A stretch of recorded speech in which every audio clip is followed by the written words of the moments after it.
and that's going to show everybody the window. But I have RP windows, so I think I've got,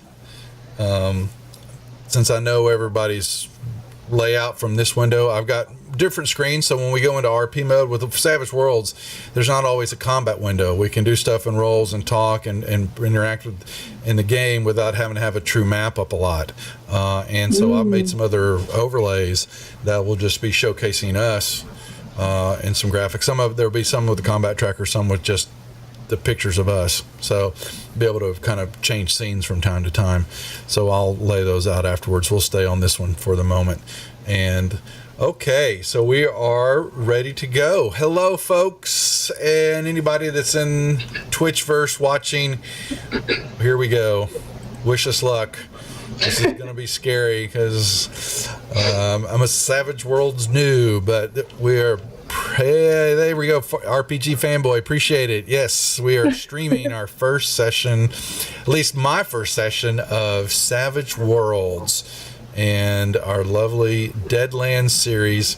We already had it going for a while now, as Amai, who's playing tonight, is Santia. She is also, what is your character name on Wednesday nights? Oh, I play Ava on Wednesdays for ETU. That's right, East Texas University, thanks to Ian Dersham, who has been trying to convert me to get me to run some Savage Worlds, and I've been wanting to run the Texas and the Deadlands, the Western stuff, I should say.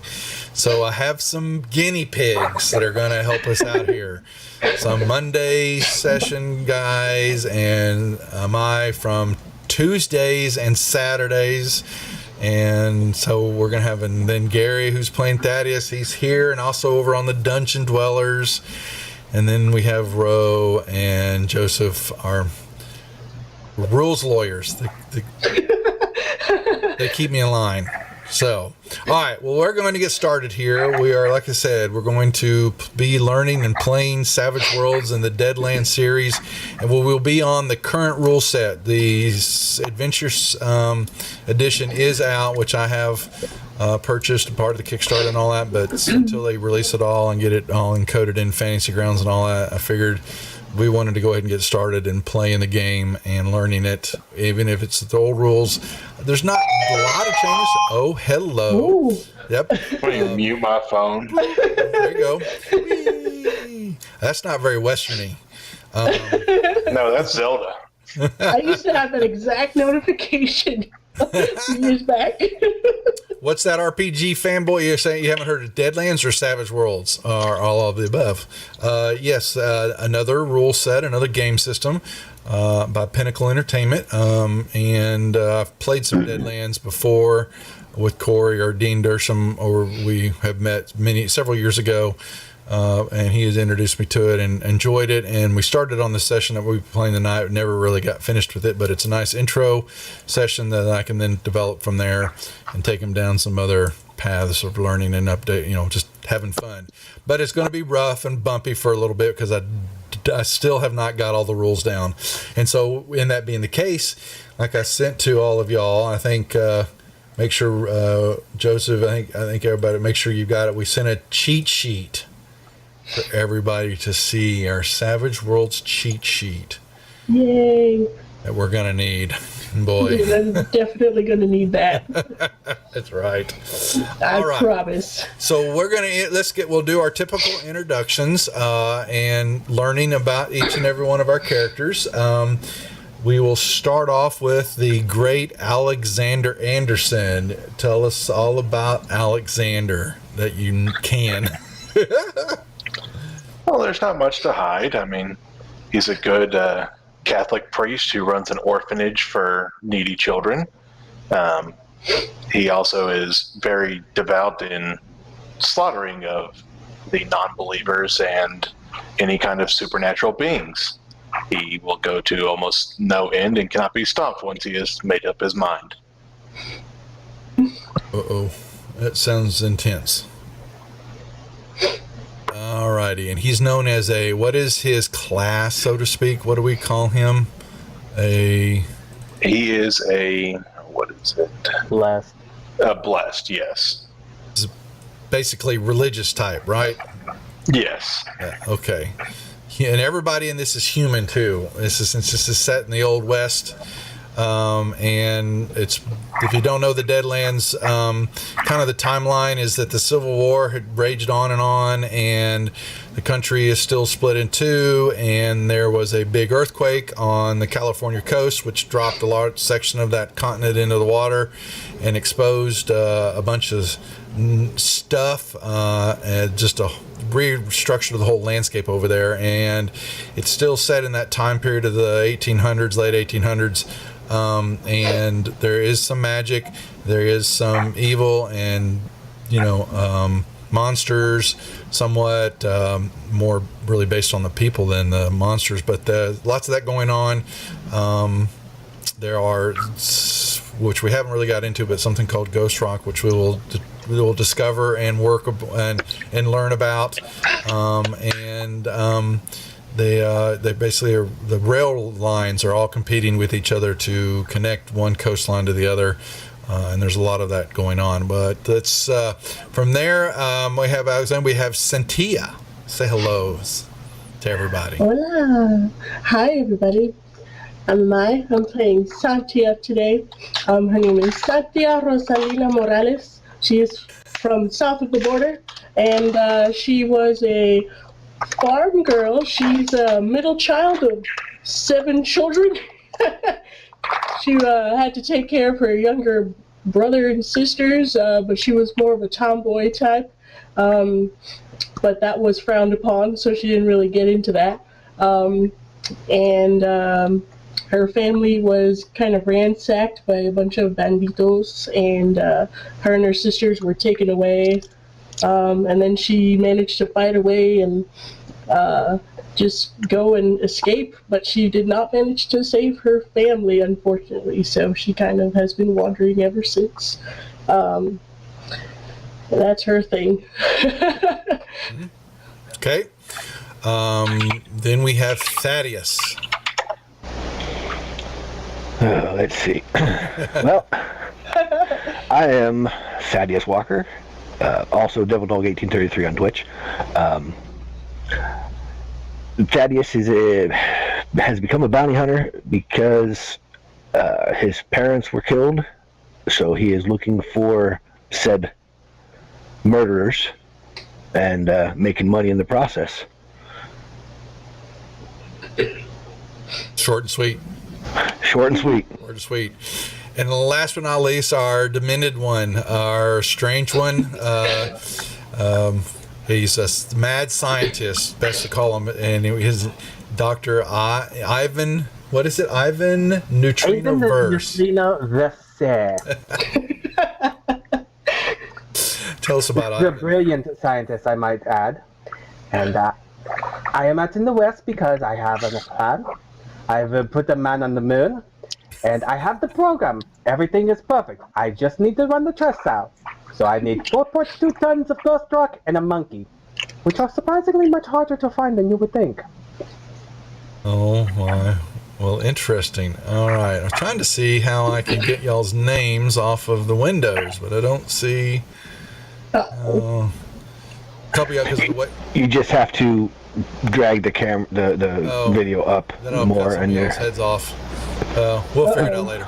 So, I can always play like this. so it'll cut Maya's head I off. can change. I can change. Here, I can totally. I'll worry about it later. Yeah, that's fine. Now we'll change it later. We want to play and get started on that. That is a changeable feature later on. So, okay. Where we go. So we, like I said, the group is this timeline is set in the 1800s, and this little group, each of you find yourselves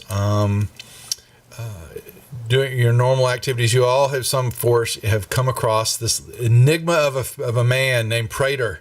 He even exists in this time frame. He is. Can I shoot him? No. Because he is busy reading one of his lovely books that he just, Oh no! Yes, he has. Wait till tomorrow night. He has no. Oh boy.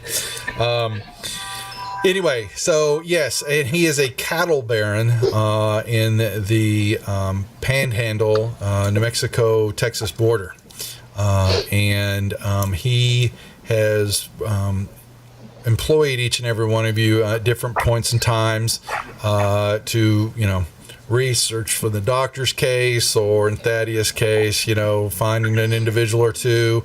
And Alexander, you're doing research, spiritual work, and in Santia, it's basically helping to mind or maintain some of the balance that is taking place on the other side of the border, the Mexico border, using some of your, your abilities to help quell things or find things and all that. But he has got a task that he has set out before you, and has sent each one of you a letter requesting that you get your stuff together. You're going to get on a train. You're going to be headed out from the Dry Gulch, town of Dry Gulch, which is the town in the Panhandle area where he is based out of, and you are headed to a town called Coffin Rock in the southern west part of Colorado. He has a family member that he has lost, was waiting on some deeds and waiting on some materials. He was a copper miner, and he was waiting for some information from his cousin he's kind of like, hadn't heard from him in a while, and he's kind of getting ready to, he was a little concerned, and I'm trying to, where the hell is my sheet on the dude? Oh my gosh, the module is just slightly different than getting started. Okay. And I read this 3 times, and it's got a lot to it. It's very interesting how these modules are based, this setup. All right. Where is? That's not what I want. No. And while you're looking at that, I still have a buff on my character from when I was messing around with spells. Did you take that off? Yes. Okay. That should do it. Okay. Okay. John Daly is his cousin's name. A man. He basically, in the letter he gives to you a little bit, comes from part of their family based out of the Boston area, and he grew tired of the life there in the big city and wanted to strike out into the frontier to make a name for himself, and apparently came across this town called Coffin Rock, and started up a mining business and was fairly successful with it, but he had to unfortunately reach back to his family members a few times over the last year or so, and was losing a little money. And apparently things had happened with the mine, and he was then going to continue on and purchasing some of the land areas, just trying to make things right. But then Prater had sent over more money and ideas to get wanted to purchase some of the land between there and come back toward the west so they could have kind of more tracks for the cattle grazing and the raising and like that. But then all of a sudden the letters and requests coming back from John stopped. And so he has asked the 4 of y'all to mount up, get a train that will take you out toward the Durango part of Colorado, and then it shouldn't be but a few days ride back eastward into the valley areas of Coffin Rock. And he says that it shouldn't be too hard to find. You're asking around, but that's very well known for the rock and mountainous outcropping that on the northern side of town is kind of what it looks like, a coffin apparently, and it kind of overshadows the town. And that's kind of where it got its name from. And so he wishes you the best, and he says as soon as you are able to determine where his cousin is at and his wealth, but basically the deeds, basically find out what's going on, help him set things right. and get things in order from him, and then report back to him through the Pony Express, getting a letter back to his station there in the Dry Gulch. And the Dry Gulch is is on the express route, and they've got several airlines that are vying to make their way through his area, which he is still not acquiesced to because they take up a lot of, they're noisy, and they're going to take up some of his good land, and so he's still in negotiations with them. But y'all will do exactly that. You head on out, and we're going to buy, since we have the horse stuff, and we'll address that issue later on, rioting in the wilderness and all that, but I'm going to kind of cut to this, kind of get us into the game a little quicker, and we'll get to some of the more entertaining stuff as we play more in the game and all that. But y'all will make your way into Coffin, toward the town, and sure enough, it doesn't take y'all long to make your way up over the countryside, and you have, it's not a bad little jaunter for y'all. You don't run into anything bad, too out of the ordinary, but y'all will come across up over a rise, and you will have a city, or a town, I should say, not a city, that you will see before you. And you see several people mowing about. It is. What are they mowing? Milling about. Mowing. Oh, man. Leave it to him, folks. I thought I was safe for a while, but no! He started already out. Anyway, so what you will kind of see when you kind of take a glance initially, you have got, several buildings in town. You'll see people, like I said, they're walking in and about. There's not a lot of activity that you would, there's several homesteads on the outskirts, but and they kind of look abandoned, though you see some people coming in and out of them, but they're not a lot. There is a couple of main streets. You will see on the northern side, some tall buildings, and then you see what one structure looks fairly big is burned down. It's like, just charred ruins. And you've got a stable and a few other big buildings. And on the backside, you see what looks to be a fairly good-sized graveyard, cemetery. And then across the road from that is a church. And then a few more tall buildings. And then another, maybe it's a saloon or something. You see a few people coming in and out of it on the backside of town. And so that is where we pick up as y'all crest over the hill looking down, and this is what you see before you. What do you want to do? First, I would like to point out I had nothing to do with this fire. Okay, so our first roll, what should our first roll be? I say I got to learn. So is it skill checks on the main tab? No, that's the edges and hindrances. So is it so it's not like a perception roll. So is it notice or what? Yeah. Every time Dersham needs us to check something out, or when we say we're going to check something out, it would be a notice roll. Okay, so you can make notice rolls. There's some, I think, that actually have look at that, they're already rolling. Look at him go! Look at, we got dice rolling. Nothing exploded though. Not yet. And so explosions, no. Yes, when they roll the top, it's a D6, that's right. So if you roll someone got a critical. Uh-oh. Ooh. Oh, Alexander doesn't look good. Okay. Alexander was busy just watching the countryside. He's impressed with just the awe of the scenery of Colorado. Maybe he's thinking of snow bunnies up in the mountains, and he's wanting to get but Santia and Thaddeus, you point out that the house and the structure that's burned down, that looks fairly recent. Ooh. You can still, it's not that the smell, almost the hint of carbon is on the air, but you can tell that is fairly recently within the last, it's a few months. Let's put it that way. Okay.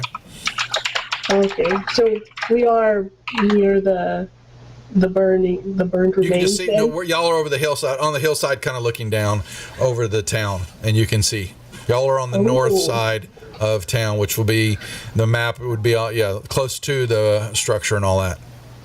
Okay. Structure. The buildings are 18 and 19 are labeled for you. You're all on that side of town. Oh, okay. Cool. All right. Well then, she has a hindrance of curiosity. She'd probably go down and want to check that out. Do you think they sell monkeys?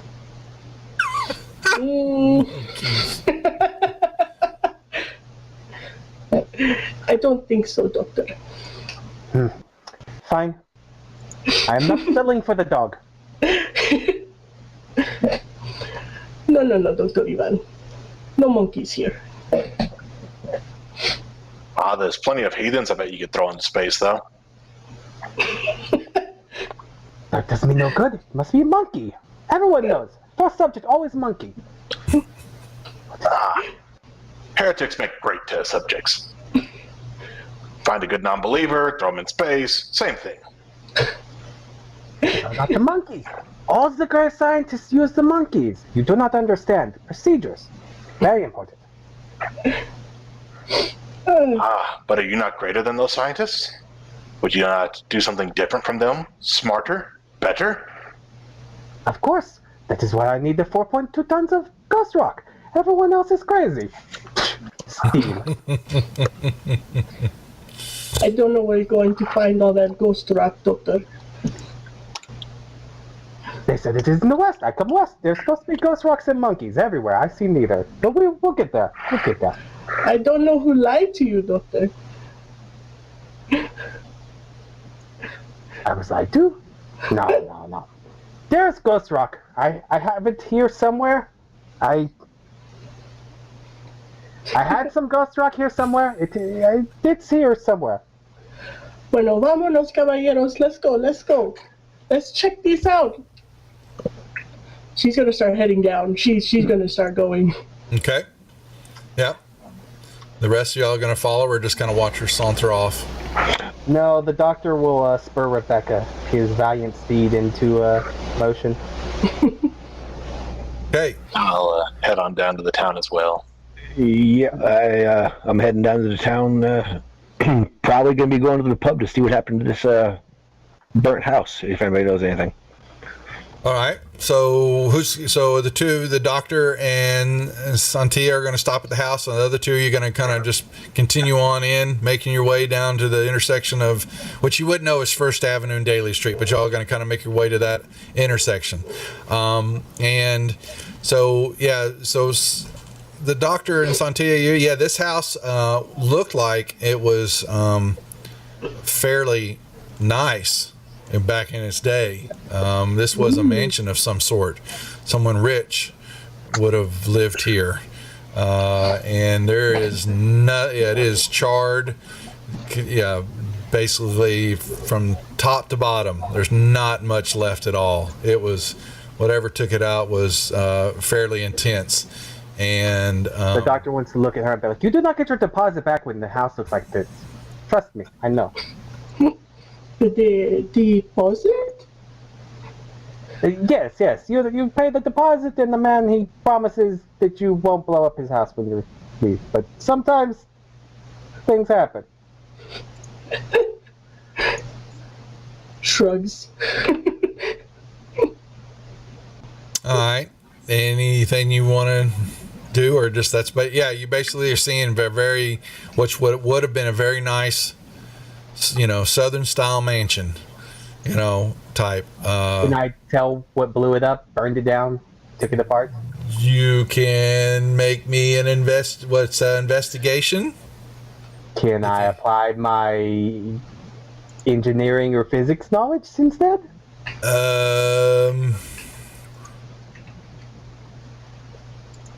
That's a good question. I love throwing wrenches. boy, already, and I'm supposed to know the answer to this. What the shit?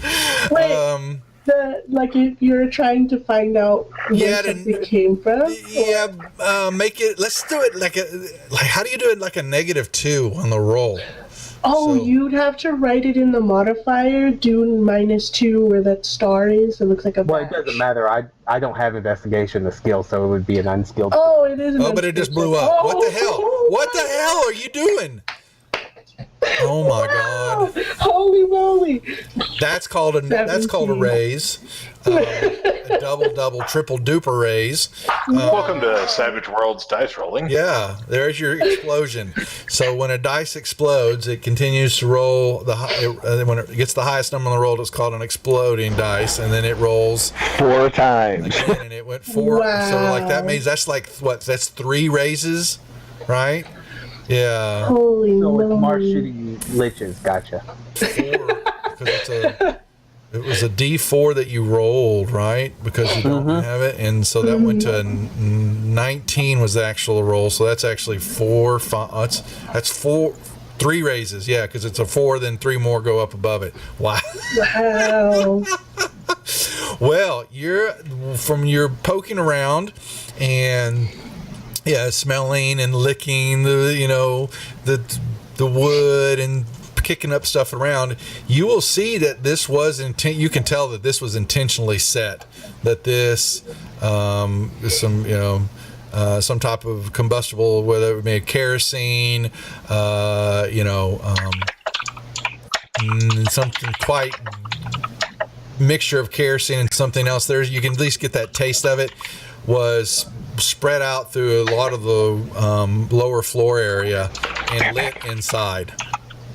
This was not an accident.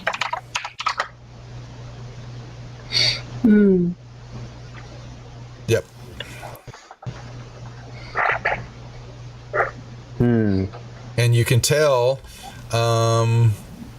because that was such a stupendous roll already out the gate, that it was what you would think maybe it looked like it was a study, and that's where it was concentrated at.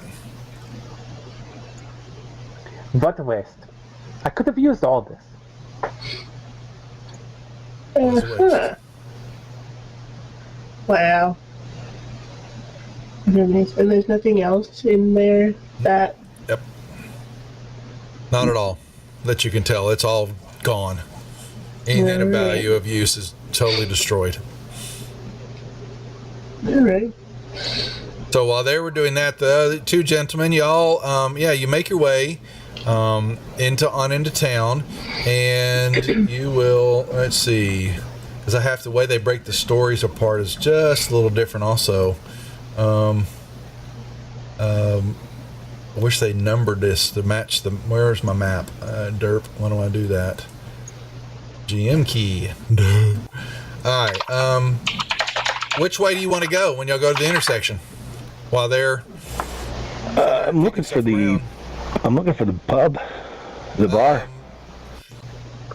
You don't see, when you're sitting at the intersection, you see something to the south. Actually, it's going to be the west. If we're taking the north section of town is where the mansion was at, okay, and that's north. Straight ahead of you, look like a few old houses, and then you don't see any kind of pub work area.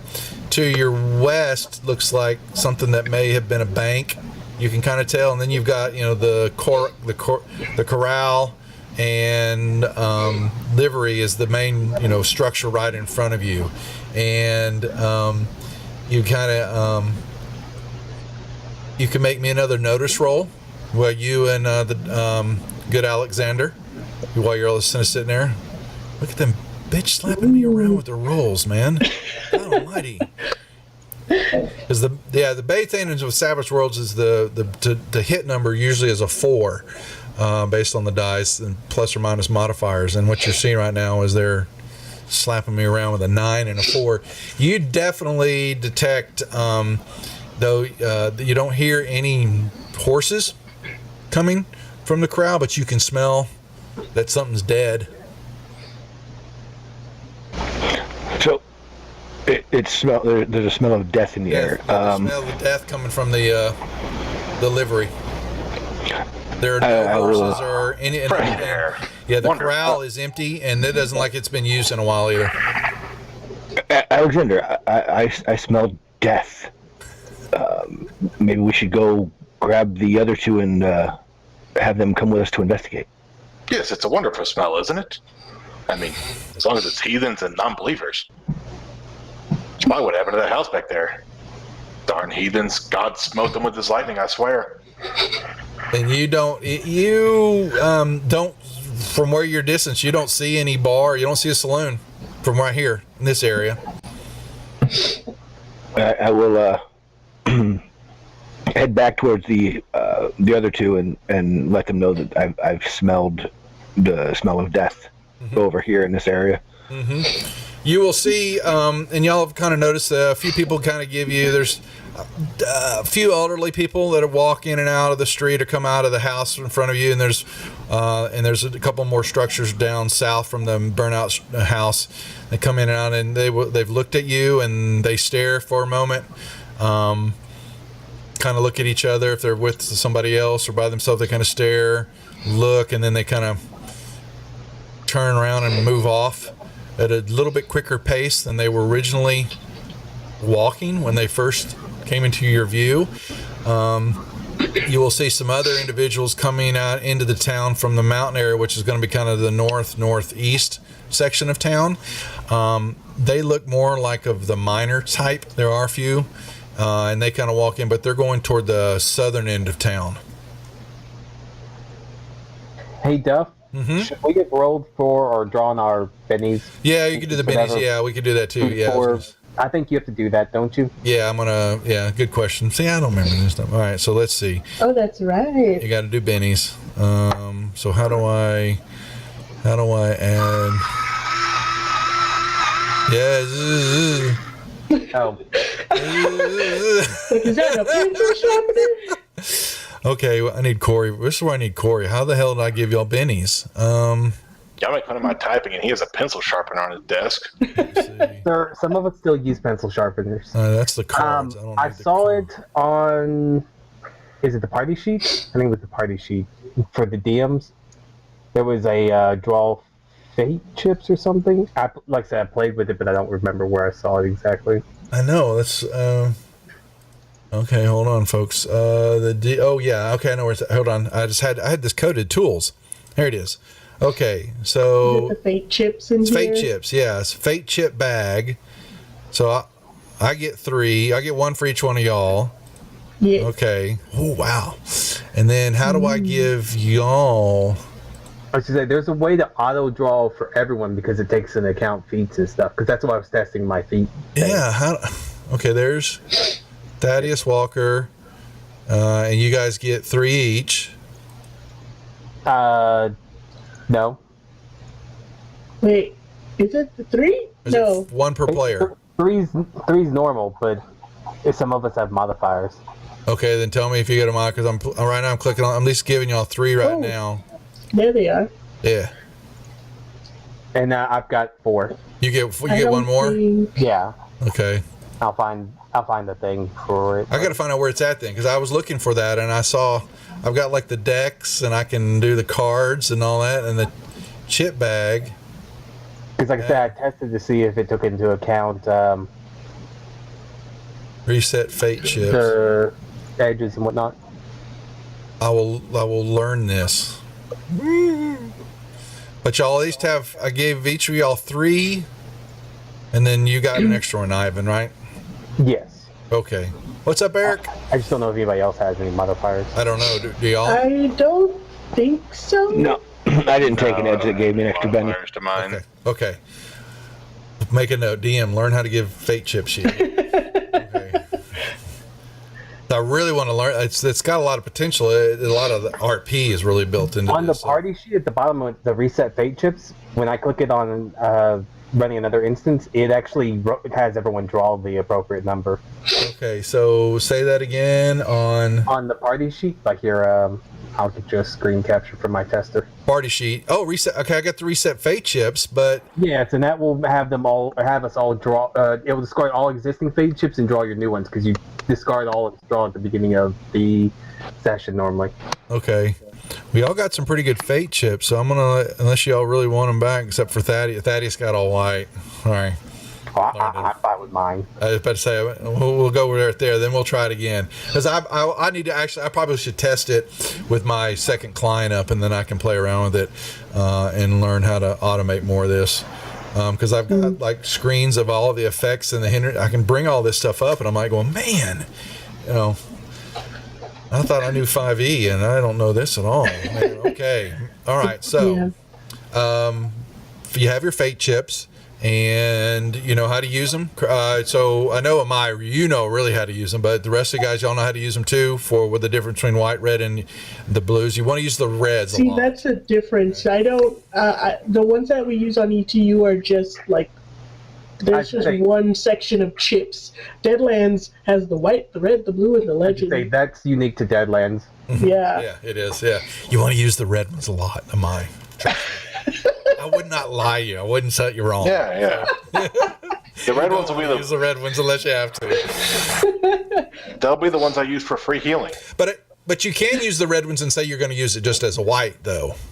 Yes. Yes. Mm-hmm. Yeah. Oh, so you can kind of like, okay. You can wash it. The reds add a +2 to whatever you're re-rolling, but they give They give me a chip. A chip. Yeah. The blues do the same as the red, but he doesn't get a chip. Yeah. And the whites are just regular. Regular And the beanies. legendaries do all kinds of crazy stuff. Yeah, we're not ready there. Yeah, we're not ready for the legendary. So, Legendary. we got to get out of it. We need to get out of the crib first before we go to the sandbox. Okay. All right. Or maybe we get out of diapers before we go to the crib. Baby steps. Yeah, we're taking real baby steps here. Okay. So with that being said, all right, so that's where y'all notice, and as y'all are kind of watching, yeah, people are, if you look at you, no one really says hi. There's, there is from this area, there's this typical sounds and all that, what you are noticing, but no, unfortunately, Thaddeus, you don't detect you're close to a saloon yet. Did he come to fetch us? Yeah, y'all can finish up when y'all were messing with the mansion. Yes, dear. What you looking for? Suitcase? They're out in the garage. Right there. There's one, the black one, sitting right in the middle of the garage.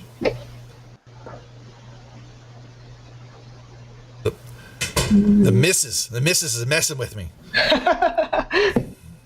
Okay, so the two of y'all will jump, move on up to them while they were scanning at the intersection there. Okay. Cool. I will look at him and go, "Hey, there's a smell of death down here. We should probably go investigate that." Why would we want to investigate that? That normally gets us in trouble. I did not do it. I agree. But perhaps we should find out what it is.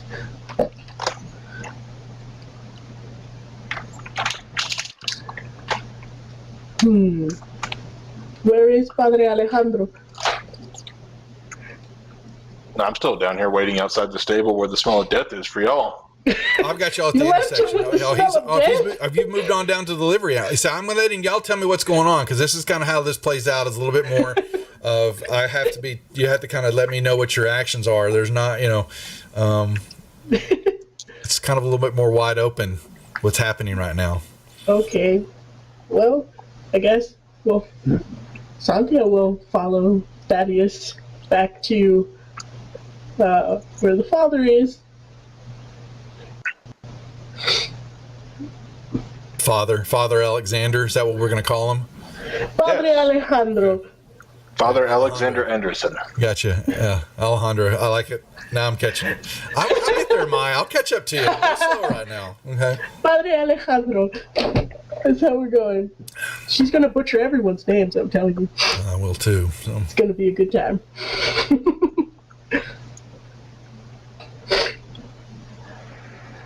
Wait. So I will lead them to delivery where Alexander's still there enjoying the smell of death, I guess. He's enjoying it.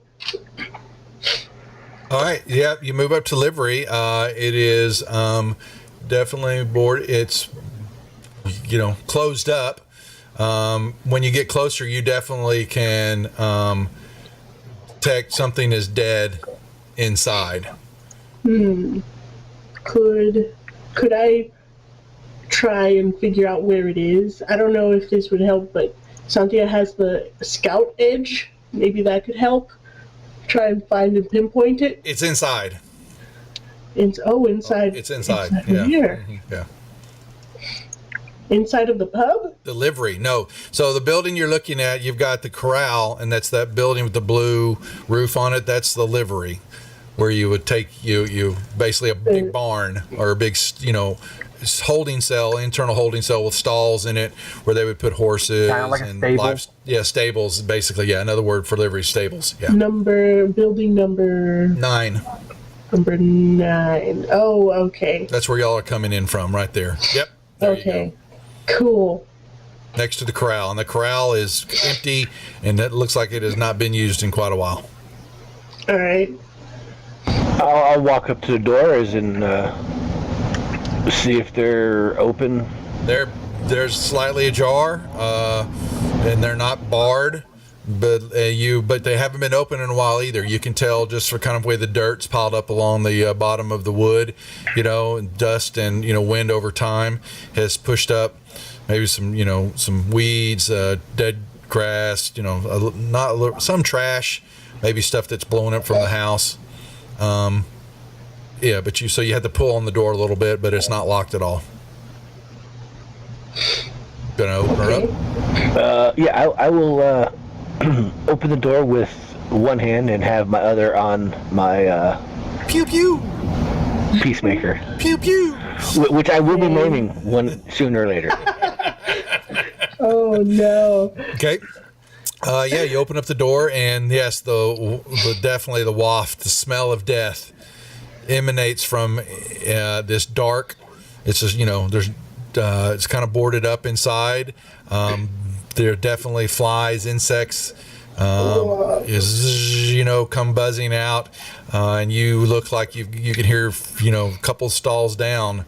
You can hear definitely buzzing from bugs. Yeah, somewhere just a few feet inside. And you can see it. There's enough sunlight cracking through that you can, it's wafting down, and you can see shafts of light hitting, and there's the boards are, rotted out. You can definitely the smell's coming from a couple of stalls on your left, and the sound, the buzzing sound is definitely coming from there. Spider webs. This has not been used in quite some time. I will make my way to the stall on the left that has the buzzing sound. You're with, going to of basically course, see, what was my hand on the pistol. Yeah, pew pew. Basically, it's what's left, still being eaten apart by time. Is a couple of carcasses, horse carcasses, are there. Been just left there. They were left to die. It looks like. Ooh. Can we A slow just like to rot. die? There was nothing that may have killed them. You can make me an investigation check. Investigation. I need to I see. don't have that. I have So- notice and tracking. You could write. For Notice. knowledge. I'll go ahead and roll that investigation check. Yeah, you can look at notice too. Notice. Okay. Yeah. Look at them Oh. throwing this stuff down. Yeah, they looks like they just died. They were abandoned. There's not what you can tell. Okay, the carcasses aren't hacked. They're not gnawed on. Well, they are gnawed on. There's no doubt about that. But it's not. It looks like Cause of death. they just dropped in their stalls because the doors are still shut. Pobrecito. they were left there.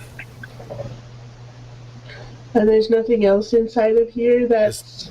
This room is, other than that, is just a ramshackle of old stuff, tack, and hay that's rotted out. There's no water, buckets. There's only one that's of any use. The rest of it are broken. It would take a little work to clean out, because you've got y'all's horses, but and no one's inside here at all. And there's nothing, we didn't find anything that may have hinted as to who this barn might belong to? No, you did not. No one is living here. And it looks like there might be a residence up, you would think that in deliveries like that, there might be an actual spot where someone would be able to stay and live. And what's left of the small little area is past use. There's nothing of value, hasn't been touched. There's a thick layer of dust and dirt on the ground and on the furniture and things like that. Someone has not been here for some time. Ooh. Well.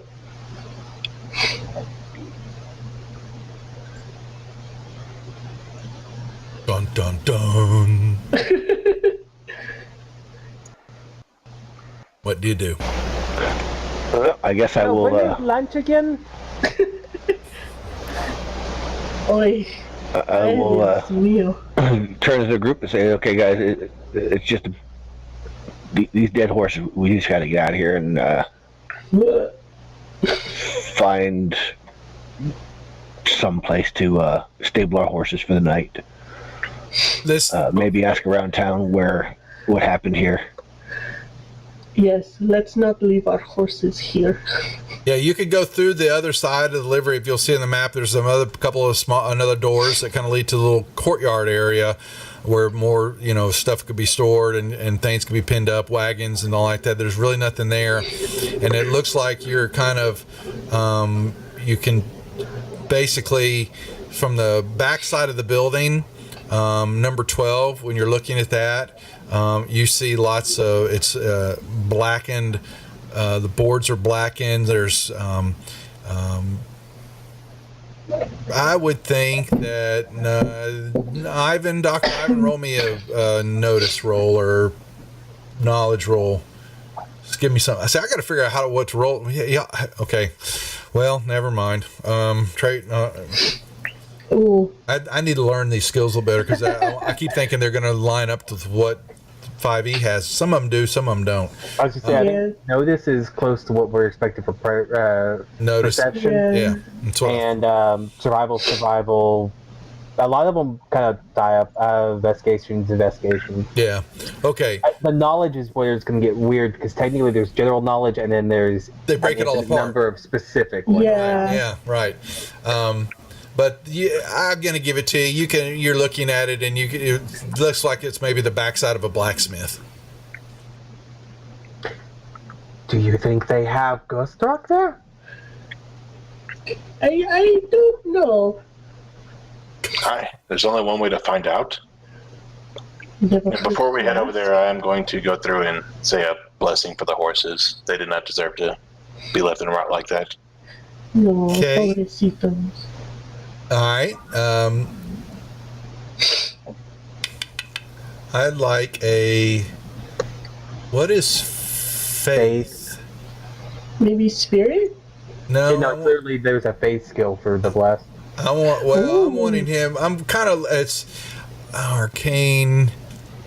Yeah, roll me you've got, let me see, where's your character sheet? I got to learn y'all. So, yeah. Yeah, I have faith. Yeah, roll me one. Give me a faith roll. I didn't really roll, but... Okay, you still got to, yeah, so you cast one. You basically, give a small prayer and all that. And you, you feel like you have done some good, at least for the horses, though it was definitely weighed heavy on your mind, on your faith. was taxed a little bit there. That was concentration and thinking about that a little bit. It was a little different for you. Your hair on the back of your neck stood up a little. Dun dun dun. I just blessed an evil creature. Wonderful. Maybe they did deserve to die.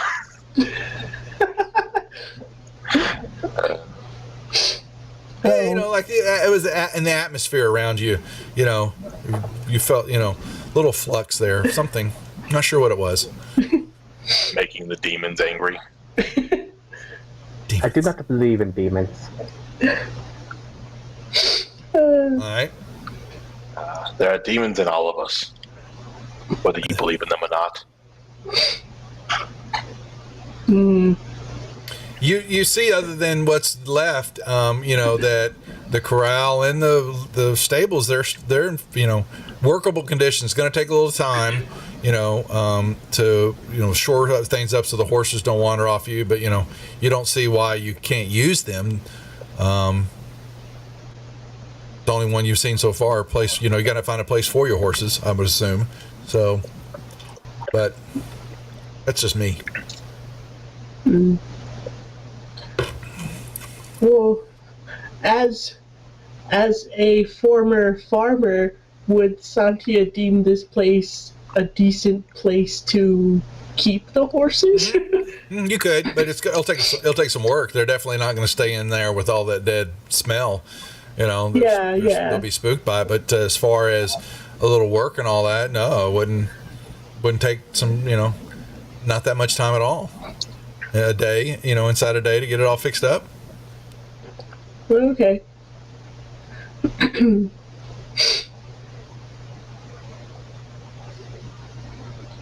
Well, So, what are we doing, guys? I believe we are going to see if they have ghost rock and a monkey. Oh, the blacksmith. you're going to walk over to y'all are walking to the blacksmith? Well, I'm going to ride. Going to try. No, I said ride. Right. Okay, just a few steps. So on the horse. Exactly. Alrighty. There's my dock. I don't need that.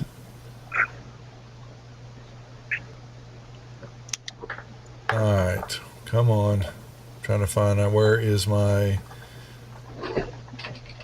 So yes, you move to the backside, and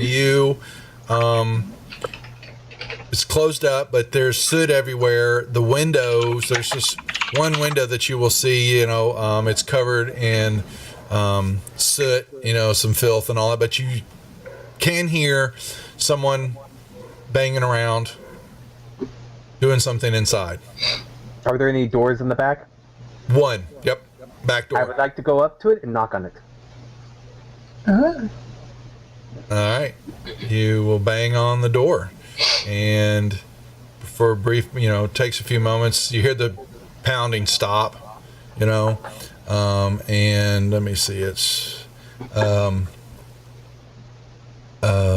you'll hear muffled around, and from the back side of the door, we're closed for the day. Come back later. What time do you open? Do you have monkeys? I ain't got no stinking monkey. What is a monkey anyway? They're like little hairy people. They're very funny. They have hands and they have thumbs, opposable thumbs. Very important. And sometimes they have heads that spin. But they're not supposed to spin. Yeah, they're little hairy people, and they have thumbs, and sometimes they have heads that spin. But no, wait.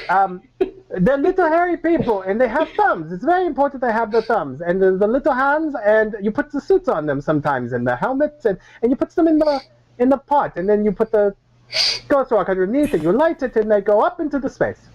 Ay, ay, ay. You detected that while you were chatting like that, the footsteps walked away from the door. Oh no. I would like to knock on the door again. I said we're closed. Do you have monkeys? He does not have monkeys. And you open up this door. The door kind of slams, kind of pulled open, and you see, it's fairly towering man, definitely is a blacksmith type. He's got some burly hands, and he's covered. He's a little dirty, a little filthy, and he's got himself a piece of iron in his hand, and he's staring at you, and he's just kind of. Ivan wants to hold out his hand. Hi, I am Ivan. Dr. Ivan. Do you have some monkeys? Clear, and he's thinking I said leave, and he's looking, and he kind of stops, is talking, and he's staring. Y'all aren't from around here. Y'all are new. What are you doing in Coffin Rock? Well, you see, I was looking for the ghost rocks and the monkeys, and I met the man. His name is Preto. A very funny man. He has. But anyway, and he had the monkeys, but then he didn't have the monkeys. They fell off. I don't know. But then he said, I come out here, and then he said you would have the monkeys. So do you have the monkeys? I don't think that Senor Praetor meant that he had the monkeys, Dr. Ivan. But then why are we here? He goes, he's looking at you, Santia's, because the rest of them are very quiet. Your friends don't say a lot, do they? Except for this one. He won't shut up. Sí. Well, we can't get a word in edgewise when Ivan's talking, so. This is El Doctor Ivan, this is Thaddeus, and this is Padre Alejandro. And who are you, young lady? I am Santia Rosalina Morales. That's a mouthful. Hey. Jonah Thurgood is my name, the local blacksmith here in town. We don't get too many passerbyers through here. What brings y'all to our little quaint, if not disturbed, town of Coffin Rock? Disturbed? Why is it disturbed? Oh, just someone's getting a feedback. Is that someone's speakers? I hear myself talking. Maybe. Who has feedback? It's okay. Is that me? I don't know. One. Well, it's coming from something. Oh, well, that went away now. So someone playing around saying, it's okay.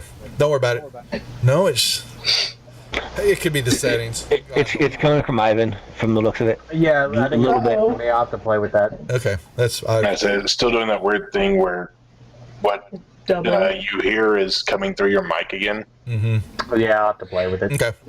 All right, just make sure it wasn't me. I usually blame it on me.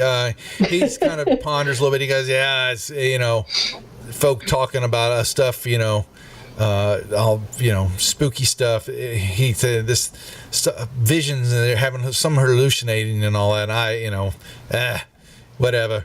But, if you're new in town, I just tell you, just be wary of the sheriff and all that. He's over the office is over there by the bank, just over off of First Avenue over there. Him and his deputies and all that. You just make sure you do your best to steer clear of him. He's a little mean sometimes. He's a little mouthy, got a little lip to him. But other than that, we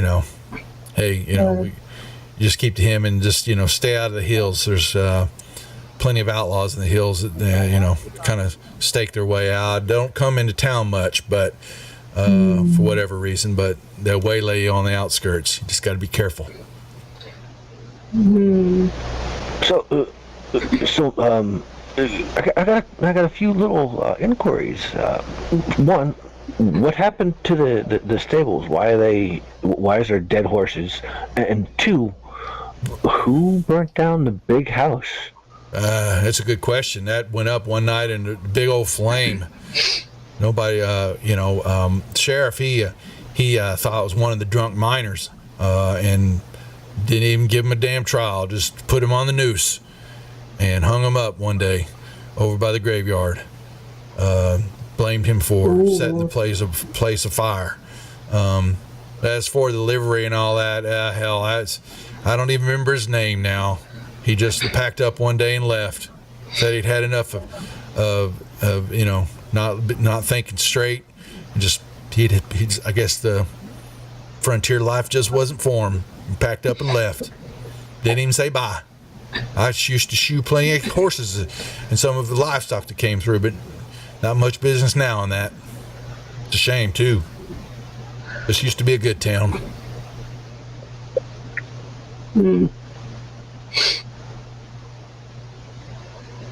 Like I said, just keep away. You got to watch the sheriff and all that. He's a little uppity sometimes. I'm trying to real quick. I'm going to give you his name. I got to remember. I'm going to make some good notes. But what is the damn sheriff's name? I had it right in front of me. The sheriff does not like visitors? He runs the town. He's been running the town fairly hard. His name's Bryce. Marshal Thomas Bryce is his name. And he's got him a pack of deputies that wander the street a lot. Most of the time you can find them down at the saloon more than anything else, not really doing their job, except for when he's walking around and slapping heads. But he keeps things at bay in here pretty easily. That's why we think the outlaws don't come in here. But sometimes I wonder if it's not the outlaws out there, but something else wandering out there. You never know. You hear some funny sounds late at night. From the hills. But I keep to myself, like I think you should too. Keep your head down. Don't look for trouble. No trouble will find you. I don't look for trouble, but trouble somehow always finds me. If you notice, you looked over that. If you get a chance to go look at the graveyard, there's plenty of fresh graves over there. So be careful. We've had too much death lately. No, I'm sorry to hear that. What has caused these deaths? Is it just the sheriff causing these deaths, or is it other things? Some people we had to go. They're miners out there, and they get attacked at night. Outlaws get them, or something's getting them. And we've had a few just deaths here, old age. Actually had one of the guys jump off a church steeple, killed himself, planted his head first into the ground. It's kind of funny to see his feet sticking out, twitching. Terrible place to do that. Don't you know you go straight to hell for suicide? Yeah, they rang a bell a few times that day. Every now and then you'll hear it. It just rings. Kind of creepy if you ask me, but I keep to myself. But if you need any shoeing, any smithy work, I'm the man. Thank you, sir. What was your name? My name's Jonah. Jonah Thurgood. Call me Jonah.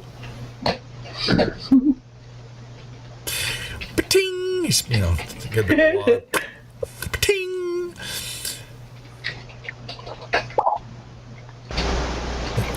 So you said the saloon. Where's the saloon at? Oh, you go down here, just go south, go west on 2nd Avenue, right down here, and then then just head on south on Main Street, and you'll see it down toward the end of town. And you can also, that's the main working saloon. Let's see, where is it at? Fool's Gold. I'm trying to find it. Wait, actually, yeah. So he's got two. He's got there is the 6 feet under is straight down there. He says just go straight west on 2nd Avenue, cross over the main street, and you'll see the saloon on the corner, northwest corner, going west. And then he's got the what they call the Flawed Jewel. It's kind of saloon town, building of ill repute, if you get my drift. Some of the ladies like to work the business. You can get a drink there, but really the only good saloon is the 6 feet under, and that's just straight out the front street here. Second, just go across Main Street, and you'll see it on the right. Just follow the miners. That's where they all live most of the time. They're either there, or they're at the Flawed Jewel watching the ladies. Oh. Happen to know where a group of people can find work, possibly? Not much work happening lately unless you're a miner and get up in the hills. So I'm still trying to go, even though I think the mine's tapped out, but you could still try to try to make, some peace there. It used to be a great town when the copper was flowing. That's not the case anymore. Mr. Daly tried his best to keep things happening here, but he just sad that I think actually, what is he going to know? Hold on a second. Let me back up one, make sure if he knows what happened to Mr. Daly.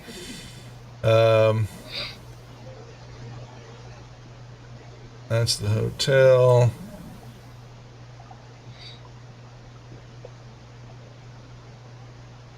Hell, is he going to know? Priced by... So, what the hell? Really, Cat? Yeah, but Daly just end up. He basically will tell you that Mr. Daly, ran kept this town going for quite some time, but then, for some reason one night they found him. He had his house. It was his mansion that's up there. That's the big burned down building. That was his mansion where he lived, and he passed away in his sleep one night. Oh, how unfortunate.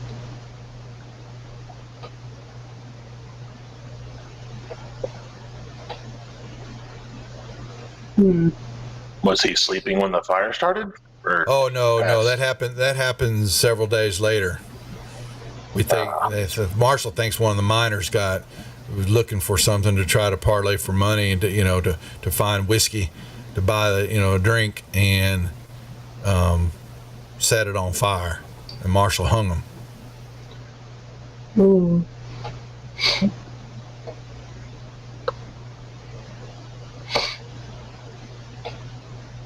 But they got he died in his sleep. He's buried in the mausoleum in the graveyard. The only big bit, if you look at the graveyard, you can see when y'all saw from town, there was in the graveyard, there's one little structure out of all the little graves. There was, one building kind of in the center of it that stood out. The rest of it were just graves and tombstones and stuff like that. But there was one structure, and that was, you could easily see it from y'all's standpoint when you were looking at the town. Okay.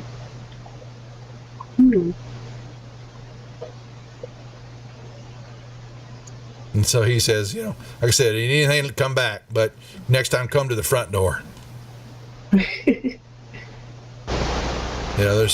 he says, either shack up in the stable and all that, or you can make yourself over off the intersection by the graveyard is the Heartbreak Hotel. Though there's nobody there, but Carl, him and his wife Dorothy used to run it. He's still there. Unfortunately, she passed away. She took her own life. Yes, it was sad. She died last winter, old before her time, I think. But Carl's there, but nobody stays in the hotel anymore. But this got rooms if you needed a place to stay. Oh, geez. Oh. It's a code on the map. Oh, that would be where that would be the bar, the saloon. The one with the circle? The one, number 3, yep. Okay. So we can go to the bar, or we can go to the hotel. We go to the graveyard. I'm not going to no whorehouse. Oh, no. No, the whorehouse is the other bar. This is the one we're gonna go to. We're gonna go to the one that doesn't have the whores. Well, you can. I would prefer not to go to whorehouse. Thank you. I checked my pockets. Looks like I'm not going to the whorehouse today. And I guess we make our way to the saloon. Okay. I would hope so. So y'all head on out past the onto the 2nd Avenue, then head on down. Yep, it's kind of getting later on in the day, and a few more town folk come about. You'll see some miner types. come in and out of.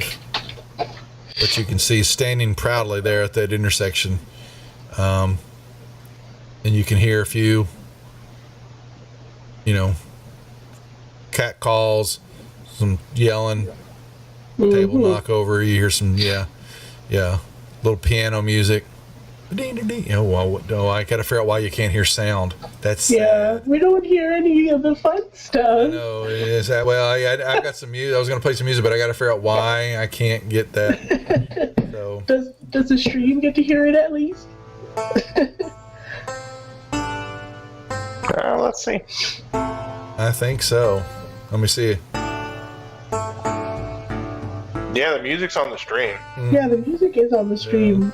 I gotta bring it down a little. I don't hear anything I though. know, I gotta figure out how to patch it through. Let me see. I think that if I do, you guys are. I don't know how to send it to VC, to the call. You have no idea. I've never used this program before. Well, I'm using VoiceBeater Banana, and I know there's got to be a way to patch it through. There is. I just don't know how he did it. Yeah, I gotta. So that would be another question you have for Master Josh. Voice meter. So.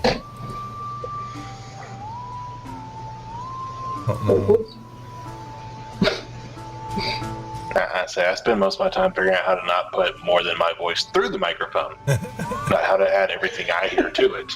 It's got to go through on my channel. I'm just not sure, because then I can hear it, and then you're saying the stream can hear it, but I'm not sure how I patch cable A. I'll figure it out later. So,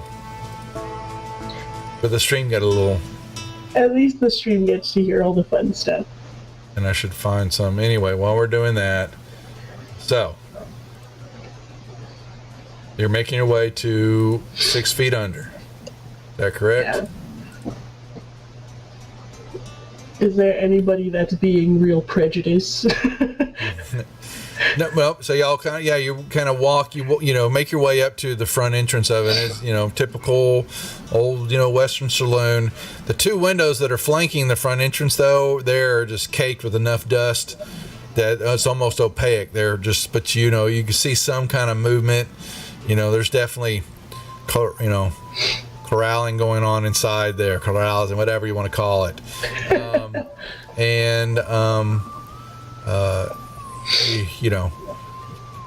There's several talking, some cussing, and you've got, you kind of walk up. Y'all want to walk up and look inside? Yep. Doing the thing. Yep, you're gonna kind of peer in, and you kind of see some tables kind of scattered haphazardly around the saloon. It's definitely seen better days, like every other structure so far you've seen here. And there's some minors, a few types sitting at, a couple tables, a few at the bar. You in one corner, you've got a few, looks like they're playing cards. Typical, saloon type work. You've got a barkeep back behind there. There's a staircase that some rickety railing kind of leads up to the landing, and you see some, a few doors up there that are all shut.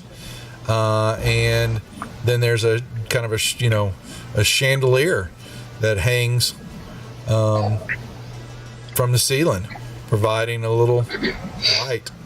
Ooh. And I tell the minors to go home to their parents because they're too young to drink.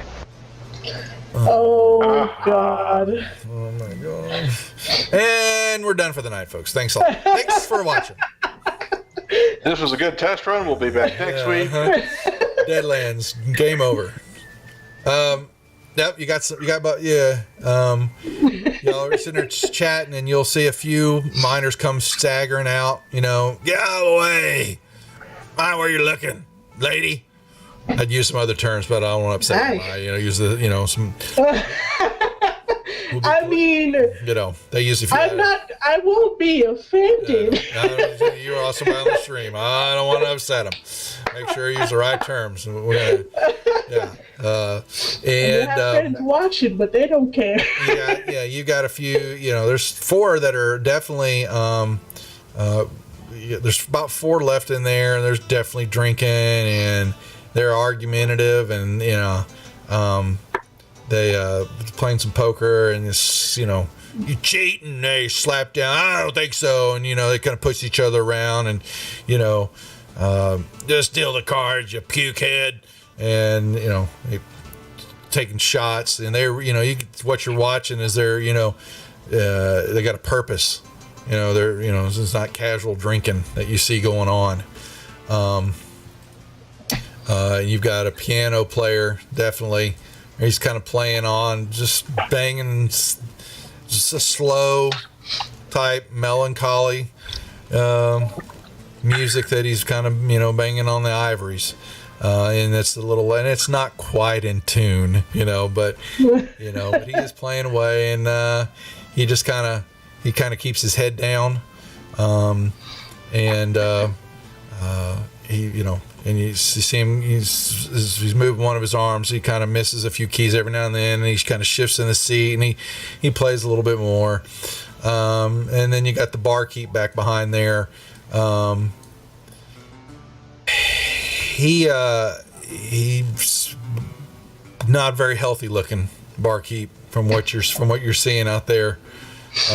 He's still, he'll pour a drink. You have a miner will come up to him, and that's all my copper gets, and he bitch, yeah, drink it.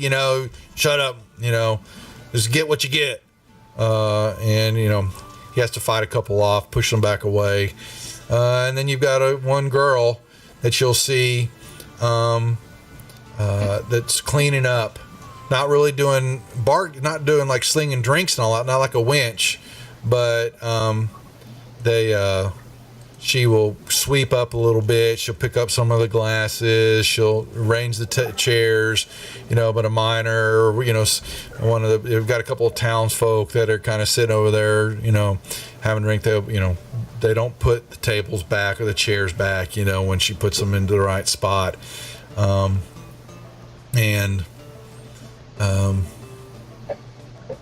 That's what you notice what's going on in there, but they're definitely, you got drink in there, that's for certain. All right. And you've got the bar runs along the length of the room, as typical what you're used to, and there's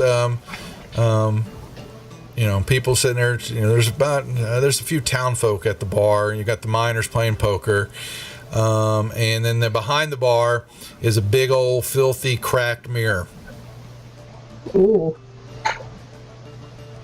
It's basically cracked from one end to one edge to all the way diagonally down to another side. I've never seen some things. Yeah. So there's your bar, Thaddeus. So it looks like you picked a good one, huh? I'll ask around about any. You got to go inside. Oh, we're not inside? I thought y'all were still looking. You got to tell me. Someone's got. I figured y'all. Oh no, she was walking in there. Oh yeah, I was sauntering up in too. All right, thank you. I missed that. Just got to remind me. I'm trying to get my explanation, RP going on here. So I'll ask around to the miners in the barkeep in the bar. What do they call? The barmaid. Anything I can about if there's any kind of strange going on at the mine, or there's anything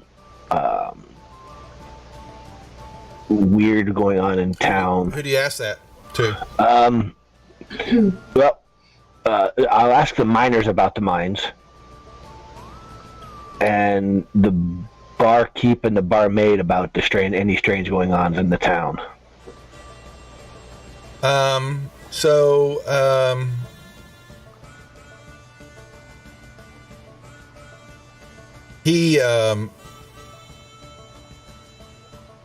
barkeep kind of a little surly. He's kind of looking at you. He goes, "I ain't much of talking. I'm just here to pour the drinks. Ain't much really happening in this town. You just keep your nose clean." And you see him. He's he keeps his back to you, and he's wiping out a glass, and he goes, you want anything, you got to have a drink first. And he kind of slaps down a shot glass in front of you and all that. Talk's cheap. My whiskey ain't.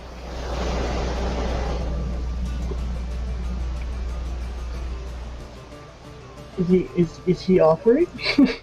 No, he's basically Thaddeus is saying you gotta you need to drink. Sit in his establishment. You notice the girl, the barkeep, she kind of, she skitters, she hears this and she kind of slowly moves away over to his side and she works on the table a little bit more,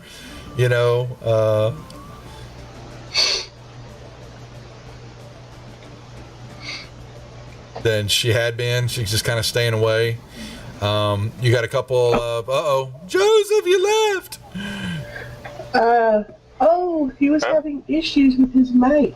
Let me see if he comes back on in a second. He needs to reconnect to the call. Oh, did he say that? Oh. Where did you hear? Oh, is that what he... Okay. He said it in Discord, yeah. Oh, boy, here we go. Well, that broke everything. Let's do that. Hopefully that puts everybody back. There we go. Yay, he's back. Sorry about that. No, it's okay. Yeah.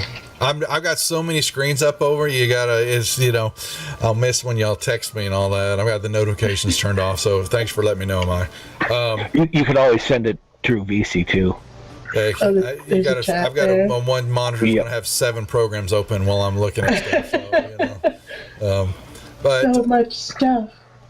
So she kind of keeps to herself, and you notice, Thaddeus, actually I need another notice roll from you. I'm giving all this stuff to you for free. Yeah, there's the chat. Yeah, there you go. Nicely done. Okay, cool. Oh, where's the little chat? So you need another notice? There it is. From me? Okay. You're the one that's asking the questions. Yeah. He basically, the barkeep's a little surly to you, and you basically slap down a glass in front of you,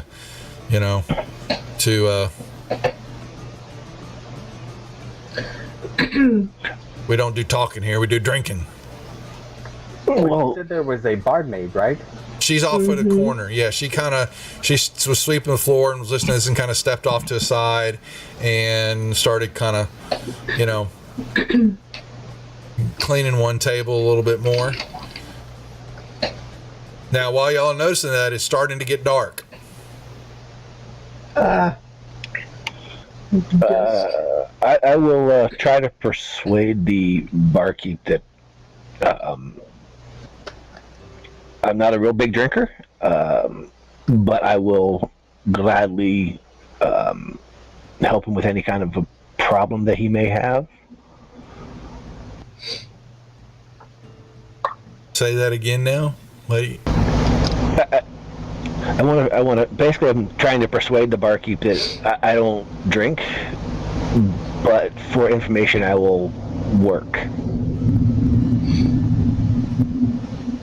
I will do any reasonable jobs for him for information. Ivan would like to approach the barmaid and ask her if they have monkeys.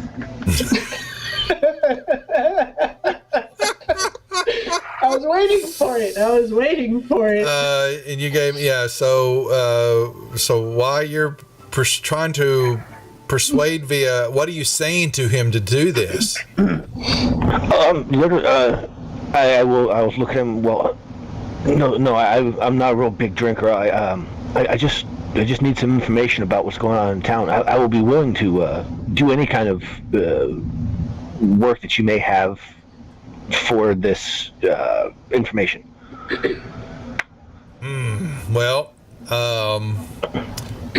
He says, you seem you're definitely new in town. I can tell. Just have to. I can roll persuasion too if you want. You can roll me persuasion. Yeah. Mm-hmm. Yeah. Oh, no, you got an ask too, so y'all have to ask. There you go. So he goes, well, I can't pay much, but sun's set here at night, and sometimes the things get a little out of control.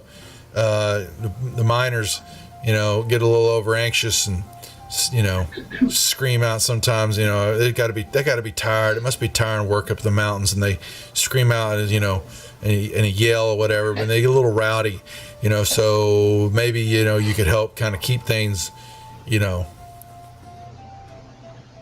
little under control here, and not let the miners get out of hand, because there ain't much left furniture wise here. If it continues to break the rest of my furniture, and I don't have anybody to repair it. You do that, and fine, and I could pay a couple $50. I don't have much a week to kind of keep an eye on things here and keep them off of Lizzie over there. She doesn't do much here except kind of clean and all that, and I don't know why she stays here so much. She's one of the dancers down at the Jewel, but she stays here more than anything else. Keeps to herself, but they pick on her a little too much. I think maybe they get away with her, but I've never seen her go that way before. But anyway, I talk too much. If you don't want to drink, just keep to yourself. And you're noticing a couple more town folk walk out of the bar, and there were two guys sitting over. You look like we're town folk. Alexander and Cynthia, y'all can roll me some notices since y'all were kind of watching this, not saying much. Okay. Holy moly, y'all just, oh my God, what the hell? Snap doodle crackers. They weren't town folk. They kind of get up, they were, packing, some guns. They kind of both were looking at each other, and they kind of stepped away from the table and head out the bar, and they went immediately back up north off Main Street. But you notice they kind of looked at each other, were listening to Thaddeus and then the doctor with the monkey and all that, and they just kind of looked at each other and then stood up and walked on out the bar. And the girl, she just kind of, there been no monkeys. We don't have no monkey, Who would think a monkey would be here? But not sure where you got that, but there ain't no monkeys here, sir. Do you know where we might find a monkey? Or perhaps Ghost Rock? Just a few tons.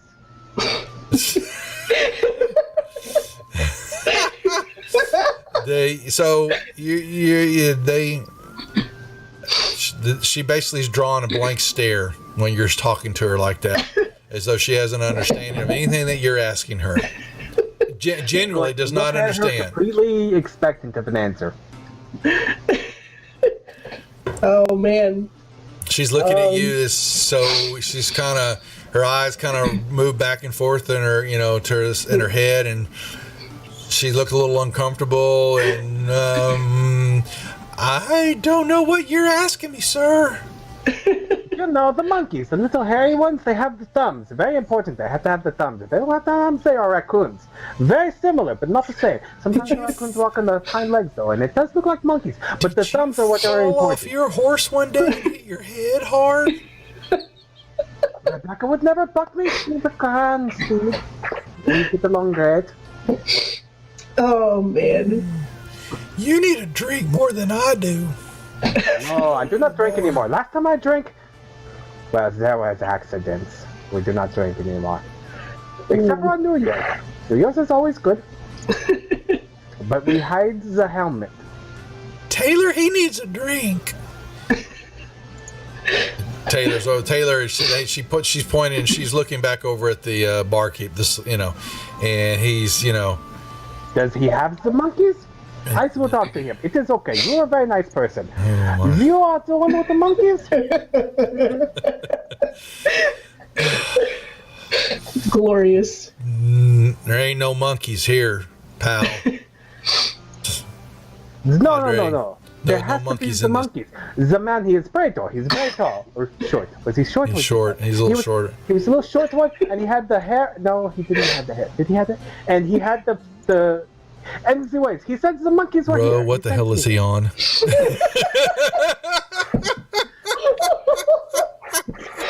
Y'all only get this on Mondays. Okay, sorry. worked with Go them for ahead, 10 Joseph. years. Finish monkey. So, Oh no! Well, we noticed those two guys leave, right? yeah. Well, so while he's saying all that, you're gonna, one of the miners is getting up and goes, "I'm tired of hearing about your damn monkeys." Okay. And he just kind of moves up to you, and he is reeking of alcohol, and the little spittle, kind of comes out of him and all that. You take your monkeys and go outside for all I care. But I do not have the monkey. That is the problem. You say I'll monkey stand again, up pal, and I'm gonna show you, monkey. I'll stand up and walk towards the obviously drunken miner. Yes. And I will say, "Good sir, would you mind going back to your friends and continue?" You tell me what to do, pal. Well, I'm Piss off.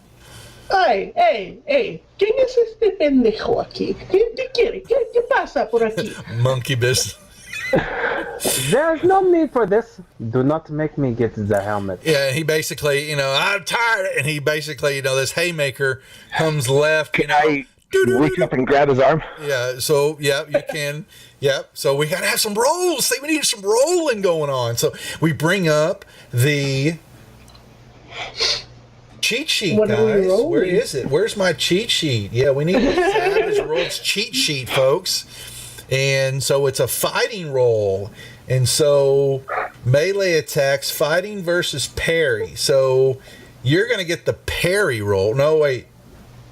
You're trying to stop his. So Yeah, I'm trying to grab his arm. yeah. So let me see. I got stats for miners here. So I got to roll a strength. Ooh. No, fighting. Oh, fighting. I got a D6. Okay. So let me, so where have I got NPCs? Please tell me. Miners, here they are. Oh, yeah. I like this. So he's going to roll. Oh. And what do I need to roll? I need to roll fighting too, also, don't I? No, parry's a flat stat. Yours just, what's your parry? 5. 5, yeah. So basically you grab his arm, so he doesn't beat your parry, right? So he fails. Oh, okay. Correctly, yeah. Yeah. I thought it was giving me another fighting so I can grab him and restrain him. Well, you can. That's what I'm saying. So he. Well, yeah, that's what I'm going to do. Yeah. Let go me, man. Whatever. Let go me, son bitch. Take my pickaxe and give you another hole in your butt. On that comment, I'm going to pull my helmet out of my backpack in position. Oh no, we have a helmet. See, look what you did. You had the Dr. Ivan bring out his helmet. And so, while you're doing that, and then you're going to see his 3 compadres stand up, and all 3 of them, and they kind of are looking at each other, and they're drunk as he is, and they both kind of, start edging around the table, and No, we're not looking for trouble. I will, and no one gets the helmet. I'll start walking towards the entrance of the